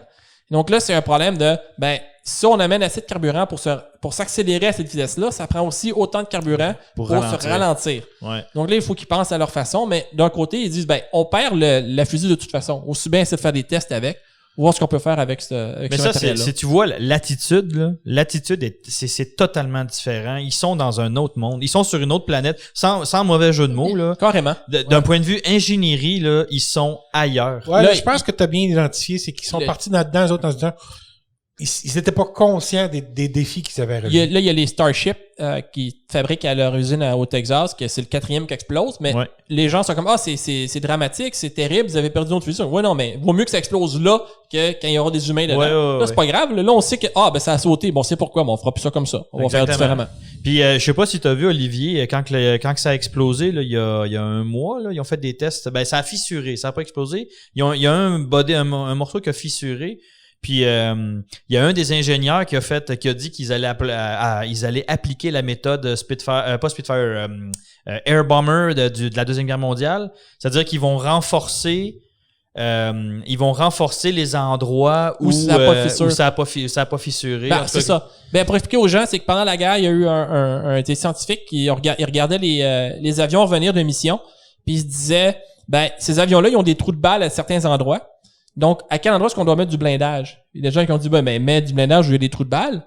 Ils disent, non. Les avions qui reviennent avec des trous de balles, là, ils n'ont pas été touchés à un endroit qui était critique. Donc, on va mettre du blindage où il n'y a pas de trous de balles. Parce que les avions qui sont pas revenus, ils ont été visiblement touchés où? Ouais. Ouais. Fait que donc, mon point est, ils sont dans un autre monde. Moi, je trouve ça super intéressant parce que ils poussent l'ingénierie, le mindset là, de à un autre niveau. Là. Tu sais, on est sorti des handbooks, on est sorti des trucs traditionnels. Dans le cas de Dragon, de Crew Dragon, ils avaient un problème avec les parachutes. Ils avaient fait un test et il y a un parachute qui avait mal fonctionné. Ils étaient à 1 mois et demi du lancement. Et personne pensait qu'elle allait faire la date de lancement. Puis ils s'en sont occupés. La NASA, ils sont arrivés avec un correctif, ils l'ont appliqué, ils l'ont testé, ça a pris 1 mois. Puis la NASA s'est dit, c'est complètement ridicule, mais ça fonctionne, puis c'est correct. OK. Ouais. Ils pensent souvent dehors de la boîte. Ouais, ils ont des solutions originales. Ouais, c'est incroyable. C'est vraiment... c'est fascinant. Je trouve ça cool. Ça donne espoir. Ouais. Moi, puis en même temps, je trouve que peut-être pas autant qu'à l'époque, là, mais je trouve que ça nous ramène un peu. C'est notre programme Apollo. C'est notre programme, exactement. C'est exactement ça. On va voir des gens marcher sur la Lune. On va voir, puis si c'est pas directement sur la Lune, on va avoir une station spatiale orbiter la Lune. Mm-hmm. Je veux dire, tu sais, quand même s'ils retournent pas sur la Lune même directement parce que ça vaut pas la peine ou peu importe, là, et on va quand même il y a une station spatiale qui s'en va orbiter la Lune. Tu sais, je veux dire, c'est quand même d'un point de vue scientifique, tu sais, puis on le sait très bien que souvent ces recherches-là, par la suite, tout ça va finir par redescendre et être appliqué en aérospatial au niveau du grand public et tout ça. Donc, en même temps... Mais moi, ça me dit autre chose. On avait beaucoup critiqué la décision de s'en aller au privé dans la course aux étoiles. Uh-huh. c'est vrai. D'ailleurs, on va mettre dans les notes de l'épisode une recommandation d'un épisode de The Daily qui parle précisément de ça, mais ça semble être concluant pour l'instant. Ça coûte moins cher, c'est ultra efficace. Mais en fait, oui, c'est le privé qui a tout développé, mais c'est quand même des fonds publics. Oui, absolument, mais il reste que c'est un partenariat où l'expertise n'est pas à l'interne. Il y a de la place pour les deux. Ouais. C'est pas SpaceX, c'est meilleur que la NASA, c'est que SpaceX, avec la NASA, ils ont fait de quoi de vraiment très, très bien. Oui. Puis je pense que la NASA est en train de le réaliser parce que j'ai écouté beaucoup d'entrevues quand ils ont lancé Crew Dragon. Ils ont régulièrement interviewé Elon Musk, mais il y avait aussi le directeur de la NASA. Jim Bridenstine. Ouais, qui est un ancien astronaute ou du programme de la navette spatiale, je me rappelle plus, mais qui a gravité très, très proche de ces programmes-là. Puis tu vois qu'ils ont conscience que ça ne passera plus par autre chose que des collaborations avec le privé. Puis c'est fini là, de tout prendre, puis de dire le Johnson Space Center va développer son machin, puis Ames va travailler sur le propulseur, puis le JPL va faire machin. On a conscience qu'on va devoir travailler avec ces acteurs-là. Mais on a surtout conscience que c'est pas juste une question que les temps font qu'on n'a pas le choix. Il faut travailler avec ces acteurs-là. Puis on parle souvent aussi des jeux à somme non nulle. Oui, absolument. Et ça, c'est vraiment un cas où 1 + 1 donne 4. Mm-hmm. Dans le cas d'une coopération de la NASA et SpaceX. Et donc, on peut parler d'un des premiers partenariats public-privé à notre connaissance qui est un succès total. Sincèrement, c'est un des meilleurs, en tout cas. Un des meilleurs, en tout cas, oui. Certainement plus efficace que le PPP avec A25. Excusez-moi. Passons là-dessus. Là-dessus, premier dossier spécial de l'épisode d'aujourd'hui, on parle des mises à pied chez Bombardier André. Oui, alors vendredi dernier, Bombardier a annoncé au niveau mondial 2500 mises à pied. Mm-hmm. OK? Pour vous mettre un ordre de grandeur, au niveau mondial, Bombardier Aviation a 22 000 employés. Okay. Donc, grosso modo, c'est 11,5% des mises à pied. Mm-hmm. Avant de minimiser ou de relativiser l'impact, là, je tiens à dire que quand même, pour les 2500 personnes mises à pied, dont les 1500 au Canada, c'est quand même un drame. Tu perds ton emploi, tu as des hypothèques à payer, des choses comme ça, et ces gens-là vont vivre une grosse incertitude. Puis c'est pas facile, puis probablement que si j'étais employé de Bombardier aujourd'hui, je serais en maudit contre mon patron. Mm-hmm. OK? Alors, je comprends ça. Maintenant, il faut quand même relativiser. Prenons l'exemple des roues d'EFTEC qui a annoncé des coupures de 10% de ses employés il y a quelques semaines. On peut donner l'exemple de GE puis de Rolls-Royce qui sont rendus à 25% de coupure de leur... Rolls-Royce, au niveau mondial, André, très bon point, ils sont rendus pas loin de 10 000 employés. Vois-tu? Alors, c'est un contexte difficile, la COVID-19. Dans le moyen et dans le long terme, là, l'industrie, c'est pas ce qui s'en vient. Alors, pour l'instant, moi, 11,5% de coupure c'est malheureux, c'était prévisible, mais c'est pas encore le drame. C'est pas encore la fin. Mm-hmm. Puis, en tout cas, moi, puis là, on va en discuter avec le représentant des employés syndiqués, les représentants syndicaux de la IMTA tantôt, là. Mais c'est pas le drame qu'on veut nous faire. Puis il faut faire attention, là. Depuis une couple d'années, c'est facile de faire du bombardier bashing, là, tu sais. L'option facile, tout le monde bâche sur Bombardier. C'est ça, c'est écœurant. Non, il y a, dans la décision de Bombardier, il n'y a pas juste Bombardier qui a pris cette décision-là, il y a d'autres employeurs qui l'ont pris dernièrement au Québec. Donc, il faut relativiser puis personne ne ça. pouvait voir venir cette crise-là, pas plus Bombardier que les autres. Là. Il y a comme une... Puis, ce que moi, je remarque, c'est qu'il y a un essoufflement de la SUC, la Subvention salariale d'urgence du Canada, okay, qui était une aide temporaire. Ouais. Les entreprises s'en sont prévalues de manière temporaire pour 2-3 mois. Puis, de plus en plus, les employeurs qui réalisent qu'ils pourront pas reprendre le chiffre d'affaires avant 1 an, 2 ans, ben, ils laissent tomber, ils laissent partir une bonne partie de leurs employeurs. Là. Air Canada a annoncé, si ma mémoire est bonne, c'est 50% de coupure chez Air Canada. Mais c'est important. Il me semble que c'était ça, oui. C'est dans l'ordre de 50% des gens qui s'en vont. Donc, regarde, oublions le salaire des membres du conseil d'administration de Bombardier un instant, là. Ouais. Puis rappelons-nous que c'est une crise mondiale.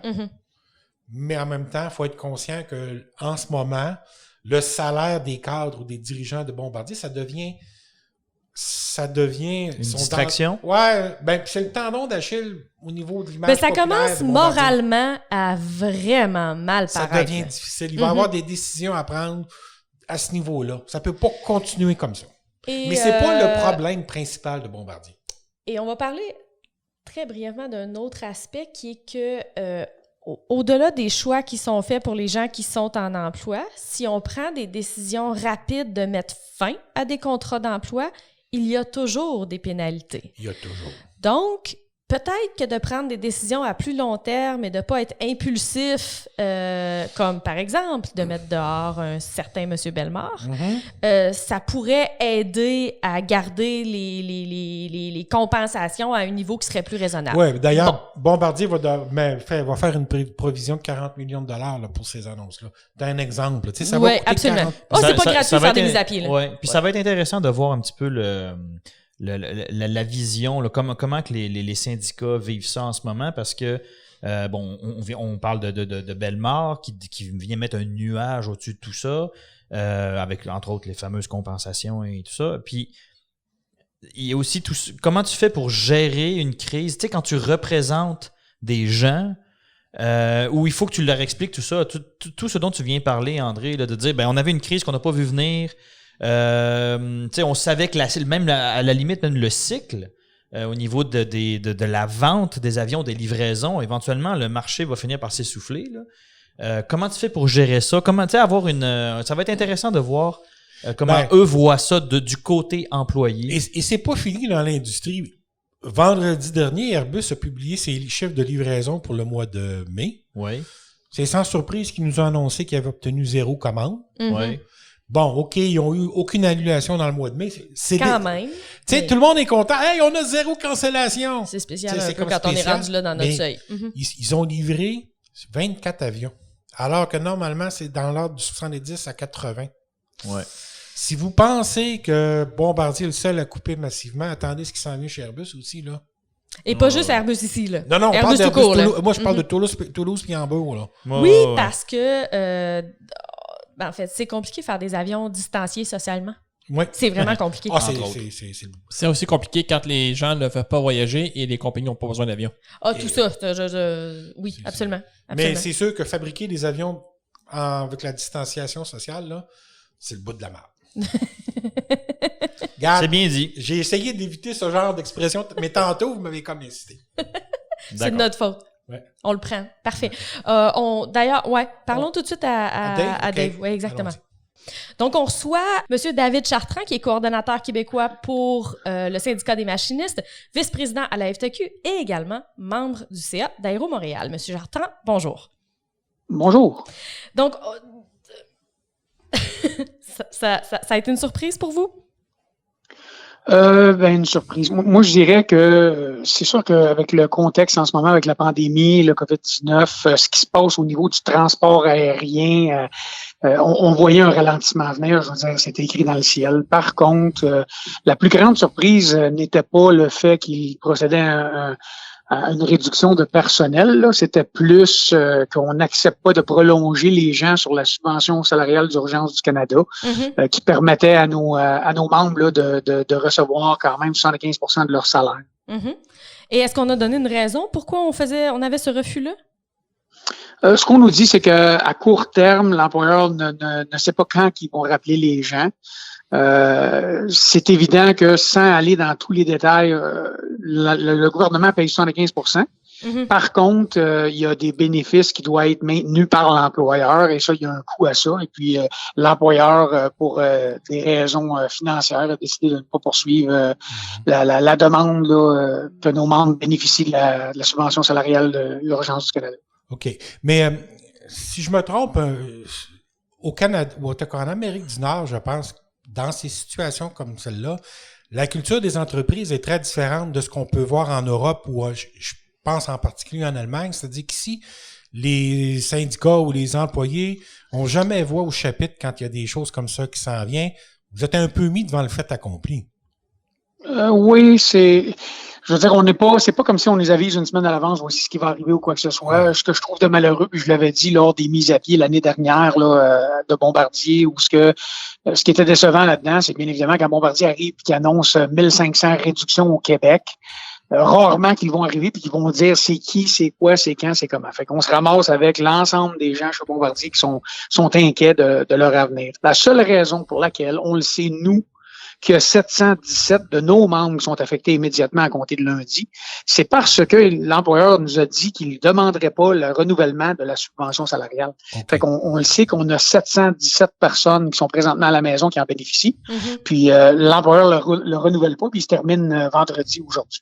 Fait c'est la raison pour laquelle on le sait là, qu'il y a 717 de nos membres présentement qui sont à la maison qui sont affectés. OK.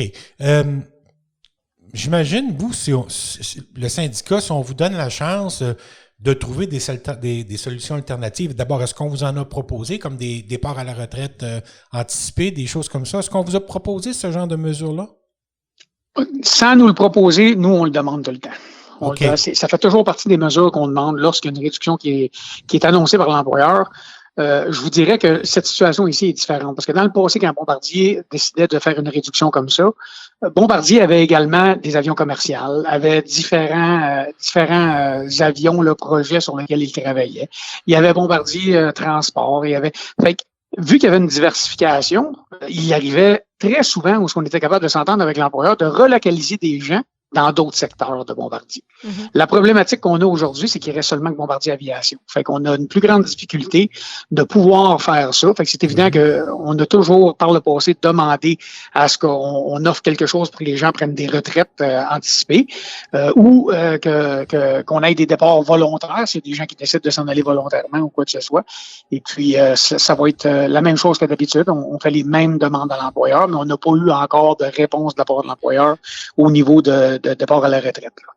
Moi, je constate aussi la SUC, la subvention salariale d'urgence du Canada, au début, comme mesure temporaire, ça a été une excellente mesure.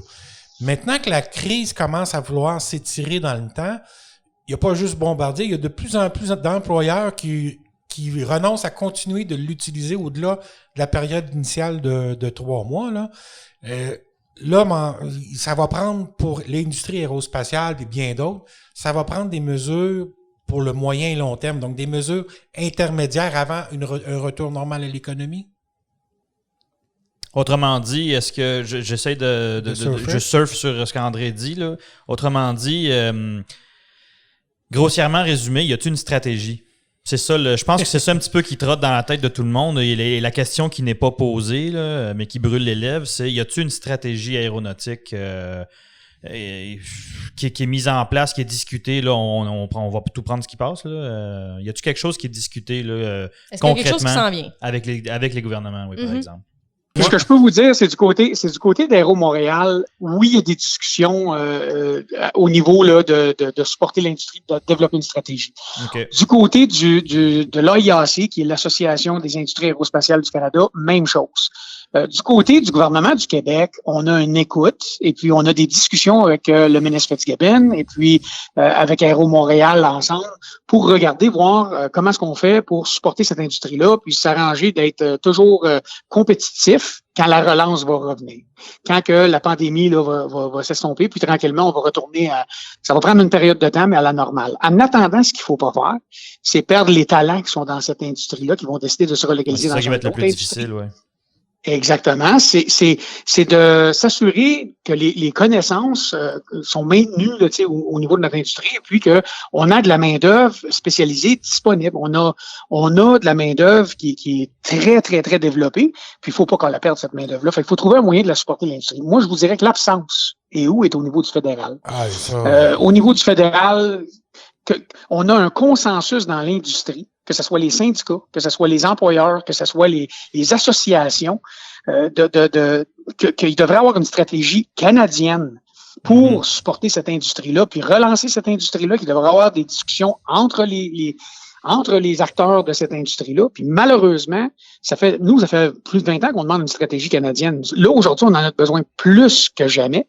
Et puis, on a le gouvernement fédéral qui fait la sourde oreille. Je veux dire, on n'a pas vraiment d'action de ce côté-là. On voit pas vraiment de débouchés sur comment est-ce qu'ils vont supporter cette industrie-là, comment ils vont s'arranger qu'on passe au travers de la crise pour que ça continue d'être un pilier de l'économie, autant québécoise que canadienne. Ben, dernièrement, moi, j'ai participé à certains forums de discussion ou assisté à certaines présentations concernant l'industrie. Je sais que toi aussi, tu as participé à ça. Et chaque fois qu'il y a eu de ces forums-là pour l'industrie aérospatiale, c'était bien de constater que Québec était là, même la communauté métropolitaine de Montréal est là. Les gens de l'industrie sont là. Il y a même des partenaires d'ailleurs au Canada qui sont là, l'Association canadienne des industries aérospatiales. Et à chaque fois, il y avait un absent important à la table, c'était le fédéral. Exactement. C'est désolant. Puis le pourquoi de ça, je veux dire, il y a seulement que Justin Trudeau, il y a seulement que Marc Garneau, il y a seulement que Navdeep Bains qui sont capables de répondre à ça. Je veux dire, c'est des acteurs qui sont importants au niveau du gouvernement fédéral et puis pour une raison ou une autre sont même mis au défi par le NPD, par le Bloc, par les autres partis de l'opposition. Tout le monde est conscient. On parle de 200 000 emplois au Canada, on parle de, juste au Québec, 200 entreprises, mais pour une raison ou une autre, on dirait qu'on est frileux puis que à tous les fois qu'on parle d'aider l'industrie aérospatiale, ben ça revient à les salaires des dirigeants de Bombardier ou ça revient à les subventions qui ont été données à Bombardier. Mais Bombardier, juste au Québec, Bombardier représente 12 000 emplois dans l'industrie aérospatiale. Il y en a 43 000. C'est une fraction des emplois, là, tu sais. Fait que je veux dire, il faut arrêter de penser de cette façon-là. Puis c'est une industrie qui rapporte quand même là, énormément au niveau du Québec et du Canada. Je veux dire, c'est des milliards de dollars là, tu sais, dans l'économie. Parce que si c'est juste le problème, si c'est juste le salaire des dirigeants de Bombardier, ben prenons les mesures pour le régler le problème, puis après ça, let's go, mettons en place des mécanismes qui vont contrôler les bonnies qui sont donnés, qui vont contrôler qu'est-ce que les conseils d'administration peuvent donner à des dirigeants d'entreprise, et puis mettons des restrictions et puis des demandes d'engagement sur un niveau d'emploi, puis qu'on aide ce qui va faire rouler notre économie, qui va aider avec les impôts de ces gens-là qui sont bien rémunérés dans cette industrie-là, à payer pour nos programmes sociaux, que ce soit on le voit aujourd'hui là, dans l'industrie de la santé. Plus que jamais, on a besoin des fonds dans l'industrie de la santé. Ben, c'est pas des impôts des gens qui travaillent à temps partiel là, qui vont nécessairement payer pour ces programmes-là. C'est des impôts de la classe moyenne. Et puis, les gens dans l'industrie aéronautique font partie de la classe moyenne.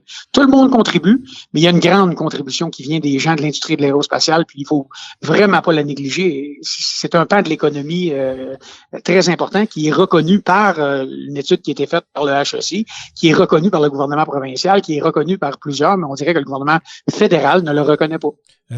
Je sais, Dave, ça fait longtemps que tu es dans l'industrie, tu en as vu d'autres, mais est-ce qu'on s'habitue pas à des grosses mises à pied comme ça? On est toujours déçus, puis non, on s'habitue pas, tu sais, puis je te dirais, André, là, regarde, on se connaît, ça fait un bout, là, ça fait quand même 30 ans que je suis dans cette industrie-là, puis je me suis toujours dit, bon, ben, à un moment donné, on va voir ça remonter, mais on dirait qu'à toutes les fois que je me dis ça, il arrive quelque chose, là, tu sais, je veux dire, là, faut dire que personne n'avait vu venir ça, cette pandémie-là, là, mais je suis encore confiant qu'un jour, les choses vont revirer de bord, puis que ça va bien aller, là, tu sais, j'ai pas préparé ça, là, ça va bien aller, là. Mais ça donne comme ça, mais je pense que on a les atouts ici, comme province, je veux dire, on a la main-d'œuvre, on a les qualifications. Regardez l'avion qu'on a développé dans l'A220, je veux dire, on a tout ce qu'il faut ici. Ce qui manque, c'est le support du gouvernement. Ce qui manque, c'est... Puis des fois aussi, tu sais, je veux pas insulter personne en disant ça, mais il y a tellement de mauvaises conceptions de cette industrie-là à cause des salaires des dirigeants qu'il manque même des fois le support de la population parce que il relie souvent l'industrie aéronautique à Bombardier. Mais comme j'ai expliqué, c'est 200 000 emplois au Canada. C'est pas Bombardier qui emploie ces 200 000 personnes-là. Là. Ouais, non, tout à fait. C'est d'ailleurs, au niveau de la stratégie, M. Chartrand, est-ce qu'il y a un message fort qui est envoyé pour montrer aux gens, pas aux gens, mais en fait, aux compagnies à l'extérieur que les syndicats sont prêts à collaborer à la venue de ces compagnies? Parce que là, il va falloir, si Bombardier est en train est en cure de rajeunissement, là, est-ce que il va falloir faire venir des gens de l'extérieur? Il va falloir faire venir des compagnies de l'extérieur? Est-ce que le message des syndicats est envoyé comme étant on va participer, on est là, on va vous aider? Écoutez, ça fait drôle d'entendre un syndicat dire ça, mais we're open for business, comme qu'ils disent en anglais, on est ouvert pour le commerce. Je veux dire, on a un exemple parfait avec Airbus, où quand l'annonce a été faite que Bombardier laissait aller plus de 50% de l'entreprise à Airbus, je faisais partie des gens qui étaient assis à la table en avant pour dire bienvenue à Airbus. Là. Je veux dire, j'ai pas de gêne, moi, à faire des affaires avec une entreprise qui va bien traiter ses employés, qui va amener du travail qui est important pour l'économie québécoise, canadienne. Puis on va toujours être prêt à s'asseoir à la table pour négocier avec ces entreprises-là. Il y a un bon dialogue social en France, puis je pense que si vous avez remarqué, lorsque cette annonce-là a été faite, la première chose que nous, on a fait comme organisation syndicale, c'est on est descendu en France, on a fait une visite, on a rencontré la Force ouvrière, qui est un des syndicats principaux d'Airbus, on a rencontré le CFDT, on a rencontré aussi on a rencontré 3 syndicats différents où on s'est assis avec eux pour voir quel genre d'employeur c'était, quelle sorte de dialogue on pouvait avoir. Et puis, on a eu des rencontres avec Airbus et les dirigeants d'Airbus. Puis depuis ce temps-là, on participe. On est dans un forum global. On a 2 représentants du Québec, qui est moi et un autre collègue avec qui je travaille.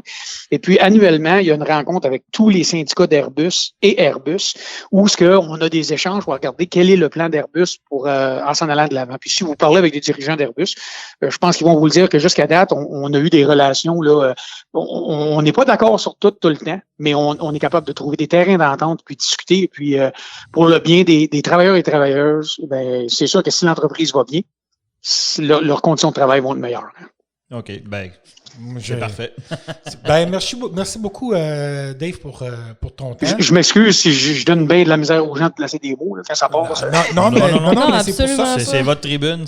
On est là pour ça. C'est pour ça qu'on t'appelle. C'est pour avoir tes mots à toi, Dave. On te remercie beaucoup pour le temps. C'est très instructif. C'est toujours très instructif. Et puis, ce que je retiens de ce que tu as dit aujourd'hui, c'est que l'industrie aérospatiale n'est pas finie au Québec. Elle est encore très vivante, puis il y a encore de l'espoir de la faire grandir.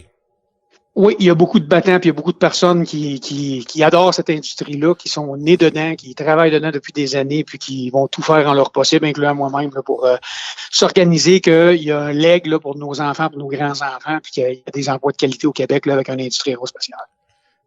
Merci beaucoup, Dave. Super, merci beaucoup. Sur ces bons mots, on vous laisse et on poursuit avec la discussion. Merci. Merci. Ça me fait plaisir. Il y a des chanceux qui sont allés à Mirabel voir la 225. Ah oui, quand même. Grégory Blanc a pu discuter avec Marco Prudhomme.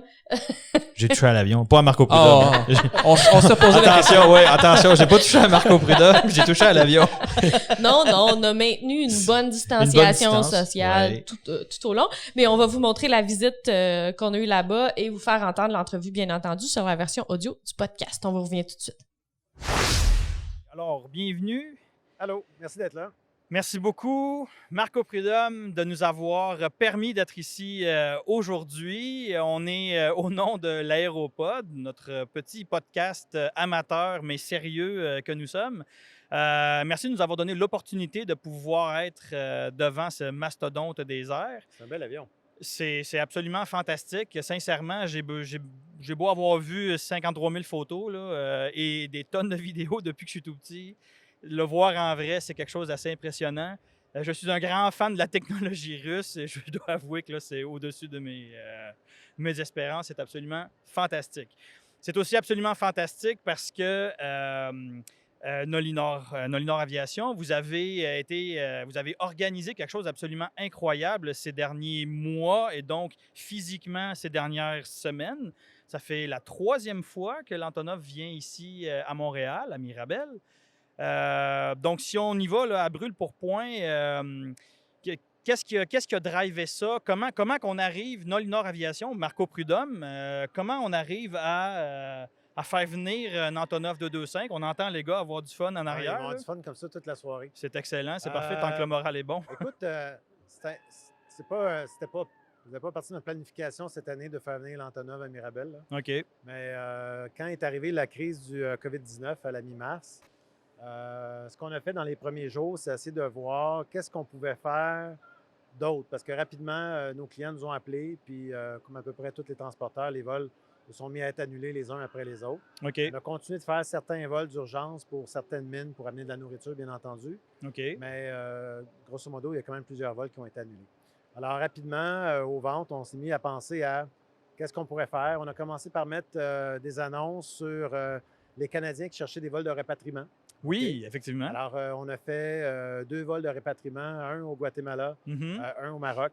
OK. Alors, ça nous a permis de ramener TUK, qui est le premier avion qu'on avait acheté du Maroc, OK. qui est retourné au Maroc pour aller chercher des Canadiens, puis qui est revenu au Canada. C'est quand même pas pire. C'est assez comme cocasse, anecdote. effectivement. Après ça, on avait quand même des avions qui étaient disponibles, des pilotes qui étaient disponibles. On a fait un vol en collaboration avec Canada Food Bank. Oui. Pour amener 24 000 livres de nourriture. Ça, c'est le 4 mai, si je me rappelle bien. Ça se peut-tu? 3-4 mai, quelque chose comme ça? Oui, oui. C'est le début de la crise. OK. Puis, on a décidé d'amener un vol gratuit là, dans le nord de nourriture. OK. Alors, c'est 24 000 livres de nourriture qu'on a amené. Ça a fait plus de 1200 paniers d'épicerie OK. pour des gens de la région des Iqaluit. OK. Alors, ça, c'était vraiment cool. Puis, à travers tout ça, on a commencé à recevoir des appels de gens qui tentaient de soumissionner sur des contrats pour amener de l'équipement de protection contre le COVID-19 à partir de la Chine. OK. Et rapidement, on s'est mis à chercher des avions parce que visiblement, les avions qu'on avait sur notre flotte, ce n'était pas le meilleur type là, pour aller en Chine, de toute évidence. On a travaillé avec Momentum Solutions de Toronto. OK. Puis est arrivée une première série de vols qui ont été réalisés par Air Canada et Cargojet. Exact. Qui ont eu des difficultés parce que rendu sur place, malheureusement, les douanes, c'était compliqué. Alors, il y a le fameux avion qui est revenu vide? Oui, il y a des vols qui sont venus vides au Canada. Et c'est là que Momentum nous a dit, écoute, l'Antonov, il y a plus qu'un équipage. C'est que si jamais on se retrouve dans une situation comme ça en Chine, ben, même si on est cloué au sol pendant plusieurs heures, ben, il y aurait un deuxième équipage qui pourrait se relayer. OK, tout à fait. Alors, on a vendu cette idée-là à un premier client. Et je pense que c'est au début mai qu'on a réalisé notre premier vol d'Antonov. OK. Un vol assez dispendieux. OK. En période de COVID-19, trouver la liquidité pour faire ce vol-là, ça a été un peu rock'n'roll. Puis après ça, ben, en Chine, malgré tout, il y a eu un temps d'attente. Puis cette facture-là, ben, elle est toujours impayée. Alors, on s'est dit, ben, pour un prochain vol, plutôt, ce qu'on va faire, on va mettre les gens qui nous appellent directement en contact avec Momentum Solutions. OK. Et nous, on va garder tout l'aspect logistique du vol. Donc, tout le traitement des douanes, des camions, le déchargement, l'équipement au sol, ces choses-là. OK. Et c'est comme ça qu'on a fait les autres vols qui ont suivi. OK. Alors, on a fait un vol avec l'Antonov 124. Oui. Puis on a fait 3 vols avec l'Antonov 225. OK. Puis la question qui tue, parce qu'on l'a eu souvent, cette question-là, à peu près, là, sans rentrer dans les détails, là, ça coûte combien à fretter un Antonov de 2.5? Bien, vu que ça a été divulgué dans les médias, le prix a changé un peu tout au long de la crise. OK. Mais au début de la crise, là, on était environ à 2,5 US. Là, sur le marché. 2,5 millions pour faire venir l'avion. Pour aller de la Chine OK. jusqu'au Canada, puis retourner à l'Aise là, jusqu'en Ukraine. Oui, parce qu'il part vide, en fait. Oui, ce soir, le vol il repart vide, sans retourne en Ukraine. Il retourne en Ukraine, OK. J'aurais été sûr qu'il repartirait en Chine, mais... Non. Alors, à chaque vol, bizarrement, à chaque vol, à moins que je me trompe, là, mais à chaque vol, l'avion est retourné à son home base à chaque fois. OK, excellent. Si on revient un petit peu plus à Nolinor, donc on a abordé un petit peu le sujet déjà, comment la COVID vous a affecté. Donc, c'est certain que ça vole beaucoup moins, comme la plupart des transporteurs. Visiblement, vous avez été capable de trouver quelque chose à faire, on va dire, entre guillemets. Mais de façon plus globale, là, comment c'était avant, là, pendant, puis la question surtout qui est importante, c'est qu'on déconfine, là. Donc, l'Europe est un petit peu plus en avance. Moi, je suis pas mal ce qui se passe en Europe pour avoir beaucoup de familles là-bas. Donc, c'est un petit peu... on ne sait pas trop vers où on s'en va, comment faire. Comment tu penses que ça va se passer, là? Je sais que tu es très impliqué dans l'aviation au Québec, au Canada même. Donc, comment tu vois ça? Ça va se passer comment, tu penses, pour Je ne Nolinor? peux pas parler pour les autres, là, mais pour ce qui est de Nolinor, nous, quand la crise a commencé, on a fait ce qu'on fait généralement à chaque fois qu'on a une crise, on a fait le pire des scénarios possibles. OK. Alors, on a fait un budget. Qu'est-ce qui arriverait si tous les vols chez Nolinor étaient cancellés OK. d'ici jusqu'au début de 2021? OK. Après ça, on a structuré ce budget-là pour qu'il soit viable. Oui. Puis, on s'est dit, bien, tout ce qui peut arriver in between, c'est juste du gravy. Alors, OK. étrangement, on a gardé quand même certains vols pour les compagnies minières parce qu'il y a quand même des besoins essentiels. Oui, on en a vu un Alors, arriver tantôt. t'as Là, vu oui. un vol tantôt qui est arrivé. Et donc, déjà là, ça a amélioré le budget. Après ça, quand on a commencé à faire les vols de rapatriement, les vols d'Antonov, bien, encore là, on a amélioré un petit peu plus notre budget. OK. Puis là, actuellement, bien, au niveau minier, on voit une reprise graduelle là, dans les prochaines semaines. OK. Ça, déjà là, c'est au-delà de ce qu'on pensait. Et bien entendu, bien, c'est sûr qu'il y a plusieurs vols qui ont été annulés. Alors, tout ce qui est associé à des clubs sportifs, Oui. bien, de toute Parce que vous êtes évidence, associé avec les Alouettes. oui, les Alouettes, le Rocket de Laval, on fait l'Impact de Montréal aussi une couple de fois. OK. Alors, tous ces vols-là n'auront pas lieu cette année, ou en tout cas, il y a peu de chance. Fort peu Et probable. ouais. il y a plusieurs autres types de vols là, qui ont été annulés, mais à date, notre budget fonctionne bien, puis nous, on est bon pour se rendre là, encore pendant plusieurs Au mois. niveau, si on continue là-dessus, au niveau manpower, bon, sans doute, là, comme beaucoup d'autres compagnies, il y a probablement eu des layoffs temporaires qui ont dû être faits, j'imagine. Ouais, alors nous, ce qu'on a fait, rapidement, là, on a retourné des employés à la maison. OK. On a gardé un corps, une équipe de base, Mhm. qui, elle, on a gardé à plein salaire. OK? OK. Donc, ces gens-là n'ont pas eu de changement dans leur vie. Puis notre objectif, bien, c'est d'essayer de repartir la machine le plus rapidement possible pour ramener du monde. OK. Mais c'est sûr que la vie comme telle dans le domaine de l'aviation a changé parce qu'avant le 13 mars, on était en pénurie de main-d'œuvre. Oui, ben oui. Puis là, on n'est plus là. Ouais, Ça va changer beaucoup. Beaucoup de projets qu'on avait, beaucoup de campagnes de sensibilisation, de stratégies qu'on avait mis en place pour Oui. 2020, 2021, 2022. Ben, toutes ces choses-là sont C'est plus à refaire, nécessaires. là. Ça fait que ça, c'est des choses qu'on va pouvoir économiser Oui. parce qu'en fait, on reçoit, bon an, mal an, une centaine de CV par semaine. Fait que, Ouais. tu sais, ça va être vraiment facile de trouver. Là, Oui, parce que ça, tu vois, c'est un petit peu vers ça que je m'en allais. On sait, par exemple, que Nolinor, vous avez acheté un avion pour donner l'opportunité à des gens de commencer à voler. Je pense on a cumuler acheté des une flotte heures. de 3 737-400. Moi, j'irais un peu plus bas. Je parlais des 172. Je pense que tu as acheté un 172. OK, ça se peut-tu? 172.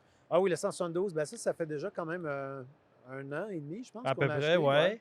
Donc, ça, Euh, c'était pour sensibiliser les En gens, fait, pour les non, faire voler. Ça, c'était pour aider nos employés. On a un programme chez Nolinor qui existe depuis 2-3 ans qui s'appelle Devenir pilote. OK. Et à chaque année, on sélectionne des gens. Il y a comme des examens, des entrevues, mais ainsi de suite. Puis il y a le rendement aussi de l'employé qui rentre dans la ligne de compte. Oui. Et on paye 100% de la formation de nos employés pour qu'ils obtiennent éventuellement un jour leur licence commerciale. OK. Alors, à date, ça fonctionne bien. On a déjà 5-6 personnes inscrites sur le programme. OK. Puis, Ça reste on track? ça reste on track, puis on va le garder parce que c'est vraiment une source de motivation pour les gens à l'interne. OK. C'est une source de motivation pour la sélection annuelle, puis c'est une source de motivation pour les gens qui suivent leur formation. Puis à date, tu sais, les gens, ce que les gens ne réalisent pas, c'est qu'à chaque année, nous, ça nous coûtait avant, ça ne nous coûte plus maintenant, mais ça nous coûtait une fortune en frais de simulateur. Oui, OK? oui. Alors, payer la licence commerciale de 1 ou 2 employés sur une période de 3 ans, Hmm. c'est pas une charge importante OK. pour une compagnie comme Nolinor. OK, Aviation. oui. Donc, parce que tu abordes le sujet vite, vite, sans rentrer dans les détails, on a appris ce printemps que vous vous étiez doté Oui. de simulateurs Oui. pour le 737-200. Oui.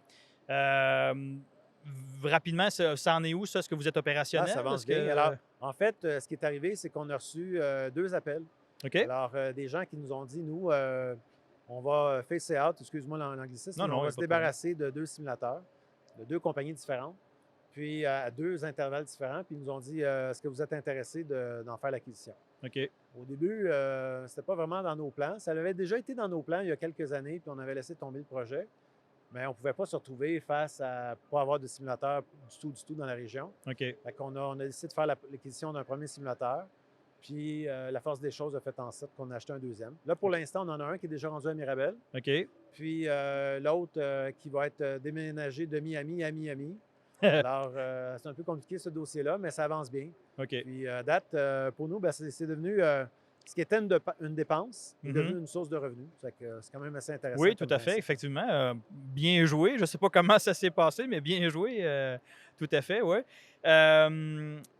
Maintenant, au niveau du... tu sais, quand on regarde...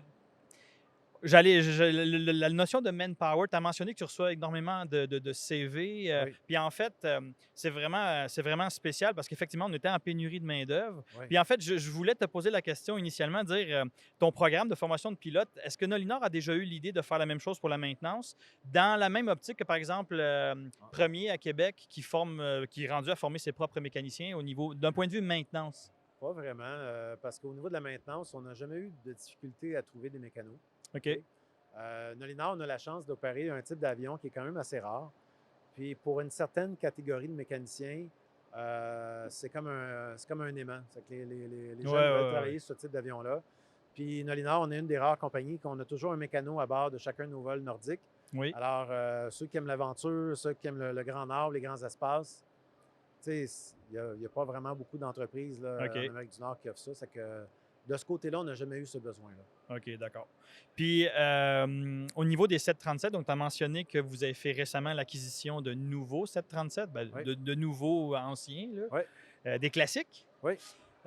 Donc, on est passé du... Mais vous en aviez déjà, je pense, c'était des 300. On avait un 300 Un qu'on 300. avait acheté il y a 3 ans environ, OK. qui, comment je vais dire ça? Tu sais, des fois, tu achètes un avion pour un projet, puis finalement, le projet ne fonctionne pas. Puis ça prend un certain temps avant que cet avion-là trouve son marché. Oui. Puis je te dirais que dans la dernière année, là, ça a comme débloqué un peu. Alors, OK. l'année passée, on a fait quand même beaucoup d'heures avec la machine. Puis ça nous a amené, l'année passée, je ne sais pas si tu te souviens, l'été passé, on était en pleine crise du 737 MAX. Oui, oui. Fait qu'on s'est retrouvé à venir en aide à Sunwing. OK. Et cet avion-là s'est mis à voler vraiment beaucoup. OK. Fait que là, on s'est dit, ben, tu sais, dépanner les autres lignes aériennes, ça peut être un truc intéressant, Mm. surtout avec les droits des passagers. Tu sais, à un moment donné, si tu es mechanical dans le sud, puis ça te coûte des milliers de dollars en compensation, ben, Oui, c'est oui, peut-être oui. moins compliqué d'appeler Nolinor puis d'amener un avion pour aller chercher le monde, Exact. puis ramener le monde, tu sais. OK. C'est qu'on s'est dit, ben, un 400, c'est quand même dans notre palette de choses qu'on peut financer puis qu'on peut aller chercher un financement. OK. C'est une bonne machine. C'est des machines plus modernes, meilleure économie sur l'essence. Puis dans le marché. Mais il n'y a pas question de phaser out les 200. là? Non, non, non, non. Les 200, là, souvent les gens, c'est drôle sur les réseaux sociaux parce qu'on est quand même assez impliqués. La question qu'on reçoit le plus souvent, c'est quand est-ce que vous allez retirer le 737-200? OK? C'est vraiment drôle parce que contrairement à d'autres lignes aériennes qui ont acheté des avions où il y a beaucoup d'heures, il y a beaucoup de cycles d'accumuler sur le fuselage, Oui. Nolinor, on a toujours acheté principalement le core de notre flotte, c'est des avions qui étaient low time. OK? OK. Donc, les 2 premiers avions qu'on a achetés du Maroc, c'est des avions qui avaient 5000 heures de vol. Ah, oui. OK? OK. La moyenne des heures de vol qu'on a sur notre flotte nous pousse à croire, avec la consommation d'heures qu'on a par année, qu'on devrait être techniquement, s'il y a toujours une demande sur le marché, être là pour les 25 prochaines années avec ces avions-là. OK. Alors, ce qui n'est pas le cas de certaines autres compagnies aériennes qui ont acheté des avions beaucoup plus vieux, puis qui, d'ici quelques années, là, vont devoir Vont faire ça. devoir les phaser out. Donc, au niveau du 737, le 400, c'est un 400 qui est arrivé dernièrement. On a un premier 400 qui est arrivé, on en a un deuxième, puis le troisième devait arriver à la fin juin. OK. C'est quand même intéressant parce que le 747-400, c'est l'équivalent du 800 dans le NG. Fait que c'est quand même une assez grosse machine. C'est une belle bébite, ouais. Fait que une question que j'ai pour toi de certains de nos auditeurs, ils veulent savoir si vous allez les transformer en cargo. Non, pas du tout. Le cargo, Même pas la porte cargo? Ne serait-ce qu'un peu de Non, cargo? Même pas? cargo OK. du tout. Tu sais, le cargo, à date, dans la région de Montréal, il y a quand même déjà beaucoup de compagnies qui font Oui. ça. C'est pas... tu sais, le nombre de téléphones qu'on reçoit dans un mois, des demandes cargo, il n'y en a vraiment pas beaucoup. OK. Non, on a un autre projet qu'on va annoncer dans les prochains mois. Mais à date, non, c'est vraiment pour faire des vols passagers. OK, excellent. Puis ces 737-là, donc Nolinor a opéré la signature, on peut dire, de Nolinor, c'était les bons vieux 737-200. Là, on switch à du classique, donc un autre type de machine, un autre type de moteur. Est-ce que ça a eu au niveau organisationnel, logistique, formation, maintenance, est-ce que ça a beaucoup de changements à Je veux l'interne? dire que ce projet-là, à date, là, c'est le projet le plus facile qu'on n'a pas eu. Ah oui, OK. Parce qu'on est déjà tout approuvé pour le 300. OK. Puis entre le 300 et le 400, il n'y a vraiment pas une grosse différence. OK. Alors, il y a plusieurs de nos approvals qui fonctionnent super bien. Même chose au niveau de la formation des pilotes, les pièces, les moteurs, ces choses-là. Non, à date, je te dirais que l'ensemble du monde est super content. OK. Ben oui, on voit que les gars s'amusent. Il y a de l'activité pas mal. Il y a de l'activité pas mal, oui, effectivement.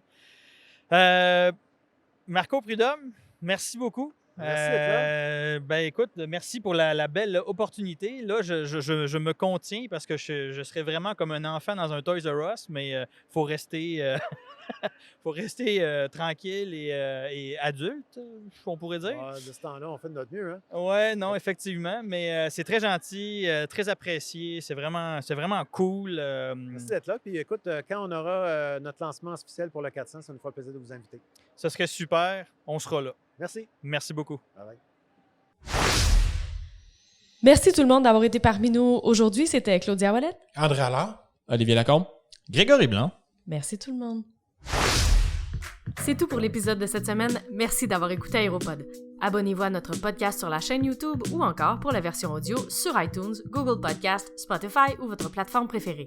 N'oubliez pas de demander les notifications pour être averti dès que le nouveau contenu est disponible. Visitez nos sites web mentoraero.com et lesailesduquebec.com pour toute info supplémentaire et n'hésitez pas à nous envoyer vos commentaires ou questions à l'adresse aéropod, AEROPOD, @mentoraero.com ou encore sur la page Facebook de l'Aéropod. Over.